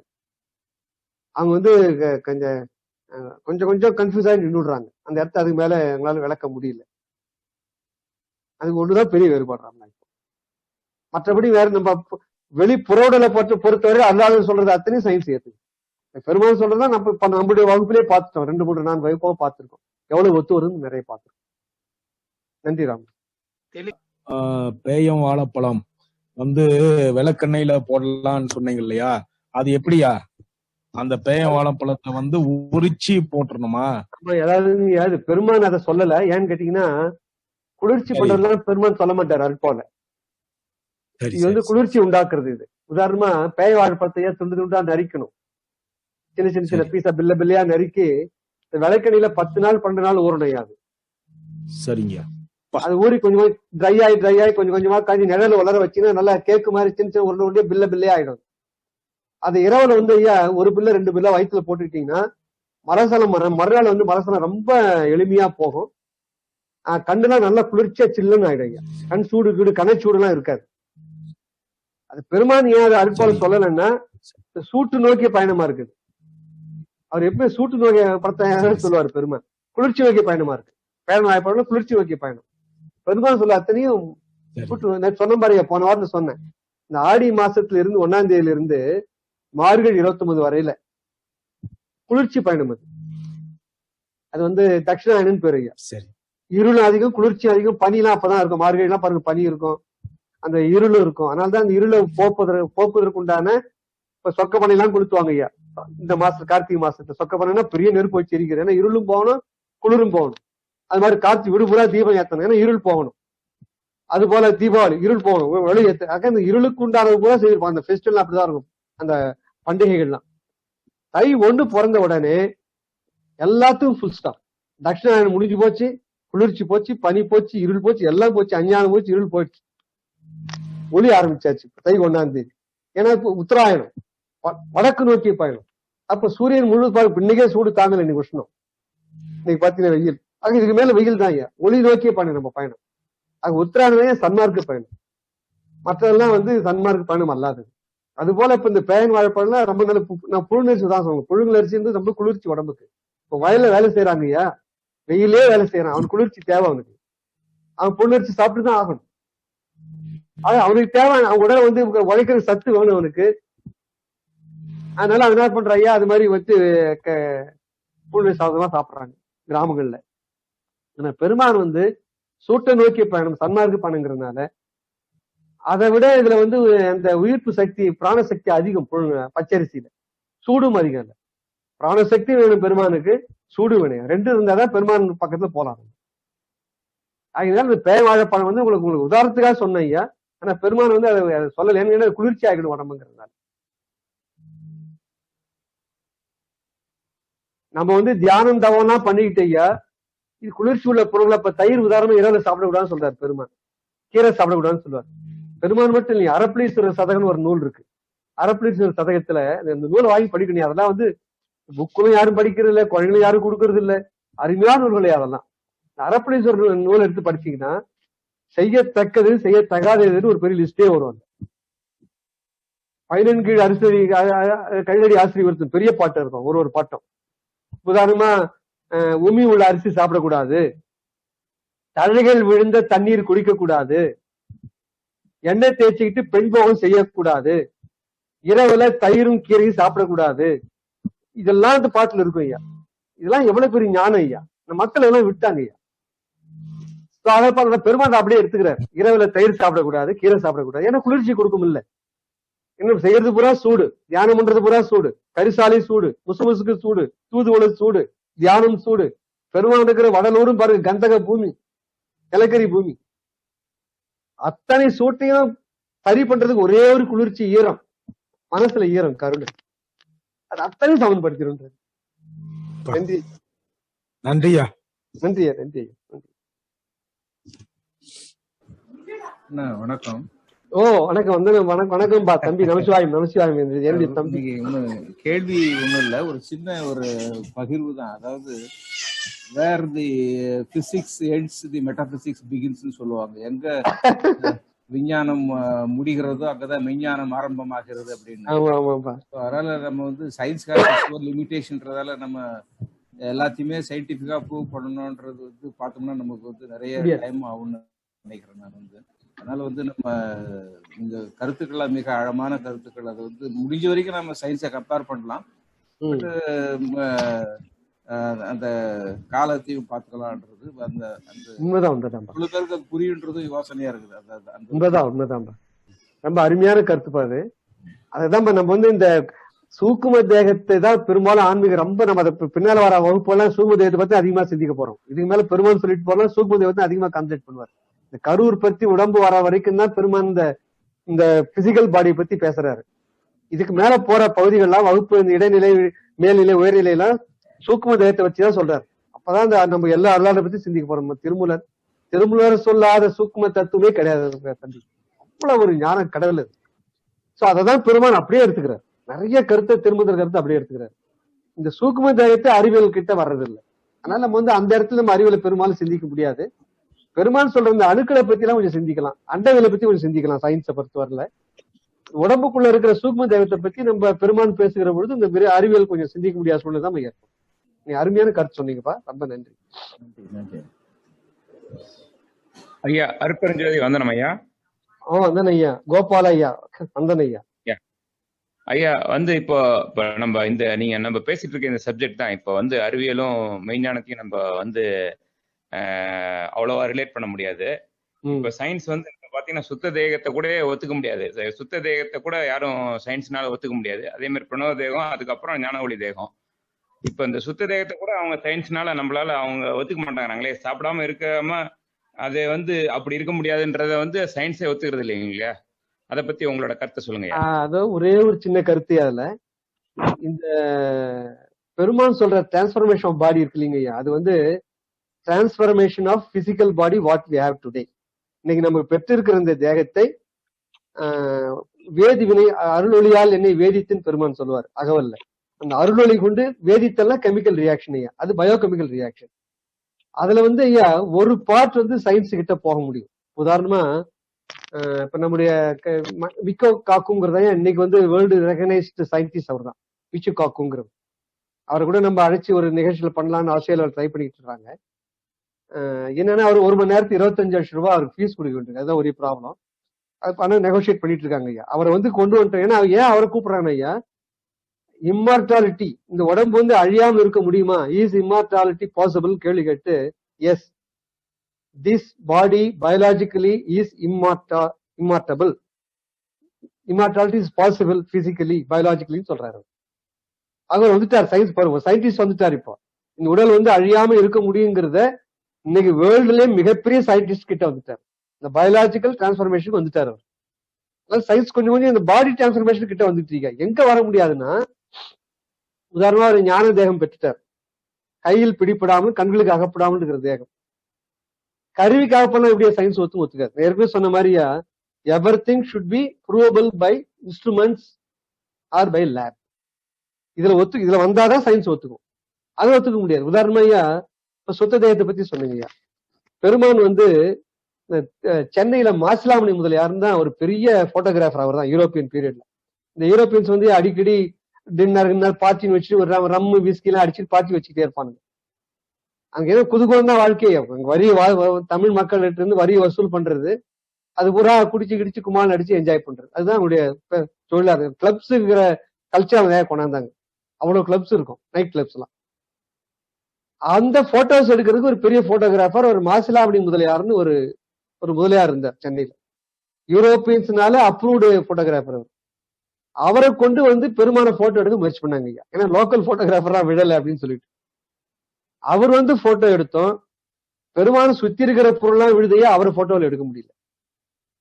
என்ன துரதிருஷ்டம் ஐயா, அதை ஒரு மிகப்பெரிய ஒரு பொக்கிஷமாக இந்த சன்மார்க்க உலகம் பாதுகாத்து இருந்துக்கணும், அந்த நெகட்டிவ் ரோலை, அந்த போட்டோஸ்.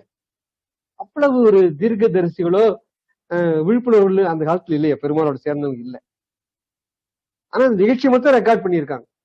வயசான முலையாரால் எடுத்து விழல, மற்றதெல்லாம் விழுந்திருக்கு. அப்போ it's not a scientific proof for சுத்த தேகம் சார். சுத்த தேகத்துடைய அது சார், அந்த ஒளியை இப்போ போட்டோல கேமராவில் பிடிக்க முடியாது. இப்ப வெளியே பிடிக்க முடியுமா? நீங்க நாளைக்கு ஒரு கேமரா உங்க செல்போன்ல அட்மாஸ்பியரை பார்த்து, வானத்தை பார்த்து ஒரு போட்டோ எடுங்க சார், எம்டியா தான் இருக்கும். எப்போ அந்த தேகம் ஒளி ஒளியாக மாறுதோ ஐயா, அது ஒரு நிழல் படத்துல எடுக்க முடியாது. நிழல் வேணும் இல்ல, ஒரு பிசிக்கலா ஒரு பொருள் இருந்தா தான் ஒரு நிழல் கிடைக்கும். போட்டோகிராஃபி அந்த காலத்துல அந்த சில்வர் நைட்ரேட்டுங்கிற ஒரு காம்பவுண்ட் தான். அது என்ன பண்ணுவாங்க, சில்வர் ஆக்சைடுல ஒளி உள்ள போறப்ப அந்த என்ன ஒளி, இந்த பிம்பம் தவிர மற்ற எல்லாம் வெள்ளையா மாறிடும், ஆக்சைடா மாறிடுது, சில்வர் ஆக்சைடா மாறிடும். அதானுங்க இல்லையா? அப்போ ஒரு பிம்மம் இருந்தாலும் இந்த சில்வர் ஆக்சைடா மாற முடியும் அந்த கேமராவில. ஆகையினால அந்த போட்டோகிராஃபியே பாருங்க, போட்டோவே ஒளியில 2 பொருள் இருக்கிறதா சொல்லுவாங்க. ஒண்ணு வந்து போட்டோன்ங்கிற ஒரு சாலிட் சப்ஸ்டன்ஸ். ரெண்டாவது வந்து வேவ். 2 தியரி உண்டியா ஒளிக்கு மட்டும். ஒளி வந்து ஒரு கதிரா, அது ஒரு கண்ணில் கைகள் புலப்படுகிற ஒரு பொருளான்னு ஒரு ஆராய்ச்சி வந்து. சயின்ஸ் என்ன பண்ணிச்சியா, டூயல் தியரின்னு ஒரு 2 தியரி வெளியிட்டாங்க. டூயல் தியரி என்னன்னா, ஒளி வந்து 2 பொருளாவும் இருக்கு. கண்ணுக்கு புலப்படுகிற பருப்பொருள் சாலிட் மேட்டராவும் இருக்கு, கண்ணுக்கு புலப்படாத கதிர்வீச்சாவும் இருக்கு. வேவ் தியரின்னு பெரியாதுக்கு. ஒண்ணு வேவ் தியரி, ரெண்டாவது வந்து சாலிட் தியரி, அதாவது போட்டான். அந்த சாலிடுக்கு பேரு போட்டான். அந்த போட்டான் தான் மேல போய் இலையில விழுந்து வச்சுக்க சூரிய ஒளி. அதுல வந்து கோடிக்கணக்கான எலக்ட்ரான்ஸை ஸ்டிமுலேட் பண்ணுது. அந்த பொருள் போய் டெங் டங்னு இடிச்சுக்கிட்டே இருக்கு. அதுக்கு வந்து பம்பாடின்னு பெரிய அந்த போட்டான் தான் ஒளியிலிருந்து வர அந்த பொருள், திடப்பொருள் அந்த பச்சையத்து மேல, இலையில மேல பச்சையத்து மேல குதிச்சு அடின்னு அடிச்சுக்கிட்டே இருக்கு. அடிக்கிறதுனால தான் அங்க இருக்கிற அணுக்கெல்லாம் தூண்ட பெற்று அந்த கார்பன் டை ஆக்சைடும் அந்த நீரும் ஒன்னா செய்யும். அப்ப அந்த பொருள் ஒரு சாலிட் மேட்டர் ஒன்று இருக்கு பாருங்க. அது போல போட்டோல என்ன ஆகுது ஐயா, வெளியில தெரிகிற பொருளுடைய புலப்பு நிழல் வந்து அந்த போட்டோங்கிற காம்பவுண்ட் வந்து சில்வர் ஆக்சைடு மேல அடிச்சுக்கிட்டே இருக்கு, பம்பார்ட் பண்ணுது. அதான் அந்த இடத்துல ஒரு நிழல், ஒரு பம்பம். அந்த ஒரு இடத்துல கருப்பு, கை கொஞ்சம் கருப்பு கம்மியா இருக்கும், இன்னொரு இடத்துல உடல் வந்து கருப்பு கருப்பு கம்மியா இருக்கும், கூட இருக்கும். இதெல்லாம் இந்த பம்பார்டிங் எஃபெக்ட் தான் யாரு. அங்க போட்டான்ங்கிற பொருள் இருந்து நிழல் படம் வரதுனால தான் அதுக்கு போட்டோகிராஃபினே பேர் வந்தது. அப்போ பெருமான இடத்துல இருந்து அந்த போட்டான் வந்து விழ முடியாத அளவுக்கு ஏச்சுன்னா அவரே உடலே ஒளியா மாறி போச்சு. முழுவதும் ஒளியா இருக்கிறப்ப அந்த போட்டான் வந்து இந்த சில்வர் ஆக்சைடுல விழ முடியாது, அடிக்க முடியாது. அந்த சோ இட்ஸ் சயின்ஸ் செய்யாது. சோ சயின்ஸ்ல வந்து பெருமான நிலையை ஒரு ப்ரூஃப், மிகப்பெரிய ப்ரூஃப் இருந்தது. அதை காப்பாற்றாம விட்டாங்க மக்கள். தவக்குறைவினால், நம்முடைய தவக்குறைவு எல்லாம் காப்பாற்றி இருப்பாங்க. ஆனா நிகழ்ச்சி மட்டும் பதிவாயிருக்கியா. சோ அதனாலயே ஒளி தயத்தோடு பார்ஷியலி சயின்ஸ் அந்த பக்கம் வந்தாச்சு. இப்ப கிட்டத்தட்ட 80-90% வந்துட்டாரியா மிச்சு காக்கும். இந்த மிச்சு காக்குங்கிறவரு டிஜிட்டலைஸ் பண்ணா பாடியை வந்து we can make this body இமார்டல்ங்கிறாரு. இந்த பாடி ஒரு செல்லையும் டிஜிட்டலைஸ் பண்ணுங்கிறாரு. அவருடைய தீசிஸ் அதுதான். அவருடைய வீடியோ எல்லாம் வந்திருக்கேன், நீங்க யூடியூப்ல போய் பார்க்கலாம். மிச்சோ காக்குல போட்டு இம்மார்டாலிட்டி இஸ் பயாலஜிக்கலி பாசிபிள்ங்கிறது அவருடைய தீசிஸ். அதான் எங்களுக்கு ஆர்வம். நாங்கள் ஆஸ்திரேலியா நண்பர்கள் எல்லாம் சேர்ந்து அவரை கூட்டு வரணுங்கிற முயற்சியில சொன்னா அது கொஞ்சம் அமௌண்ட் கூட இருக்கு. பட் அவருக்கு அப்பாயின்மெண்ட் 1 வருஷம் 2 வருஷம் ஆகும் கிடைக்கிறது. இப்படி ஒரு சிக்கல்லாம் இருக்காது. நம்ம தெரிஞ்ச வேண்டிய செய்தி is scientifically they are coming near transformation of body. அதான் சொன்னேன். ஏன்னா இந்த சூக்கும தேகத்தை தான் இன்னும் சயின்ஸ் கெட்டு வர முடியல தவிர இந்த டிரான்ஸ்ஃபர்மேஷன் ஆஃப் பாடிங்கிறீங்க இந்த பிசிக்கல் பாடியா மாறணும் இல்ல. இப்ப சயின்ஸ் கிட்ட வந்துதான் ஆகணும். அங்க நம்ம உடம்புல நிகழ்ச்சியெல்லாம் கருவியில புலப்படல, அதனால சயின்ஸ் ஒத்துக்கல. கண்ணெதிரே ஒரு பாடி மாறுதுன்னு வச்சுக்கோங்க. உதாரணமா வெள்ளக்காரன் இதுக்கு வந்தான் சார், இப்போ மேட்டுக்குப்பத்துக்கு வந்தான். பிசிக்கல் பாடி தான் இருந்தது உள்ள. அவர் உள்ள பிசிக்கலா பேசிதான் உள்ள போனாரு. அவர் உள்ள போனப்ப பார்த்த அந்த அமாவாசை பரதேசிங்கிறவரு கடைசி வரைக்கும் 60 வருஷம் கூட இருந்தார், உயிரோடு இருந்தார். அவர் கண்ணால பார்த்தவர் பெருமான் ஒரு கால் வெளியிலையும் ஒரு கால் உள்ளம் வச்சிருந்தாராம் அந்த குடிசையில. அவர் பார்த்தப்போ தலை முக்காடு போட்டுக்கிட்டு இப்படி குறிஞ்சி பேசிட்டு இருக்காராம் வெளியில. ஒரு கால் வெளியில ஒரு கால் உள்ள. அதான் கடைசியா அவர் பேசிட்டு உள்ள போனது. போயிட்டு கையை ஆசீர்வாதம் பண்ணிட்டு பூட்டிக்கிட்டு உள்ள போயிட்டார். அதெல்லாம் இந்த பரதேசி பார்த்தவர். அவர் வயசு 90 இருக்கும் அவர் கடைசியா போய் இறந்தப்ப. ஆயினாலையா அவர் இறந்து ஆயிடுச்சு, ஒரு 50-60 வருஷம் ஆயிடுச்சு, 40-50 வருஷத்துக்கு மேல ஆயிடுச்சு. அவர் உள்ள போனார், பிசிக்கலா அவர் உள்ள போனார், பூட்டினாருங்கிறது சாட்சி இருக்கு. இப்போ பூட்டியாச்சு வெளியில. வெள்ளைக்காரன் வந்து கேட்டா சொல்லிட்டு தான் போனார், நம்ம வந்து கதவை திறந்து யாரும் பார்க்க வேண்டாம். அரசாங்கத்தார் வந்து ஆக்ஞாபிக்கலாம் உத்தரவு போட்டார். அரசாங்கத்தார் உத்தரவு போட்டால் கதவை திறந்து காட்டுங்கள், இறைவன் என்னை காட்டி கொடார்.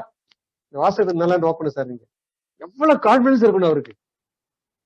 உள்ள போயிட்டு ஒரு 10 மாசம் கழிச்சு உள்ள எலும்புமா இருந்து என்ன அசிங்கமா இருந்திருக்கு சார். என்னை காட்டி கொடார், இறைவன் என்னை காட்டி கொடுக்க மாட்டான். அவ்வளவு கான்பிடன்ஸ் அவருக்கு, அவருடைய அல்கமி மேல, அவருடைய chemical transform, biological chemical transformation மேல. இறைவன் என்னை காட்டி கொடார். அதே மாதிரி உள்ள போனாரே. அது மாதிரி அந்த கார்லிங்கிற அந்த வெள்ளக்கார துறை வந்தான், கலெக்டர் அவன் சவுத் ஆர்காடுக்கு, அப்போ அன்டிவைடட் சவுத் ஆர்காடுக்கு. அப்ப சாவி கொடுத்தாங்க, திறந்து பார்த்தா உள்ள ஜஸ்ட் பிளைன் ஒரே ரூம் எம்டி சார். அவன் ரொம்ப ஷாக். அது வந்து செயின்ட் ஜார்ஜ் கெசட்ல வெளியிட்டு இருக்கான் சார். அதான் இட்ஸ் ரெக்கார்டட் இந்த செயின்ட் ஜார்ஜ் கெசட். எதுக்கு எவ்வளவு சொல்ல வரணும் சார், சிலது வந்து பிசிக்கலா இல்லைங்கிறது there is a proof. Science அந்த அளவுக்கு போக முடியல கூட. டிரான்ஸ்ஃபர்மேஷன் ஆஃப் பாடி வந்து என்ன கேட்டீங்கன்னா still it is a pure science sir. It will be proved by science. எது அவங்களால புரிஞ்சுக்க முடியலன்னா இந்த சூக்கம் உடல் மாற்றங்களை அவங்களால புரிஞ்சுக்க முடியல. எனக்கு உடம்புல சுத்த உஷ்ணம் வருது, அதை அவங்களால சயின்ஸ்ல கண்டுபிடிக்க முடியல சார். சுத்த உஷ்ணத்தை விட்டுருங்க சார், சாதாரணமா உடம்பு சாதாரணமா இந்த அசுத்த உஷ்ணமே உருவாகுது, அதே தெர்மாமீட்டர்ல வரலையா ஒத்துக்க மாட்டேங்கிறாங்களே. சூக்கும உடல் மட்டும்தான் சயின்ஸ் கிட்ட வரல. மற்றபடி இம்மார்டாலிட்டி வந்து இட்ஸ் டிஃபரெண்ட் சப்ஜெக்ட் என்னை பொறுத்தவரை. The science has to come. It's already started coming near the immortality. நன்றி ஐயா. அருட்பெருஞ்சோதி அருட்பெருஞ்சோதி தனிப்பெரும் கருணை அருட்பெருஞ்சோதி திருவருட்பிரகாச வள்ளலார் திருவடிகளே சரணம் சரணம். வள்ளல் மலரடி வாழ்க வாழ்க.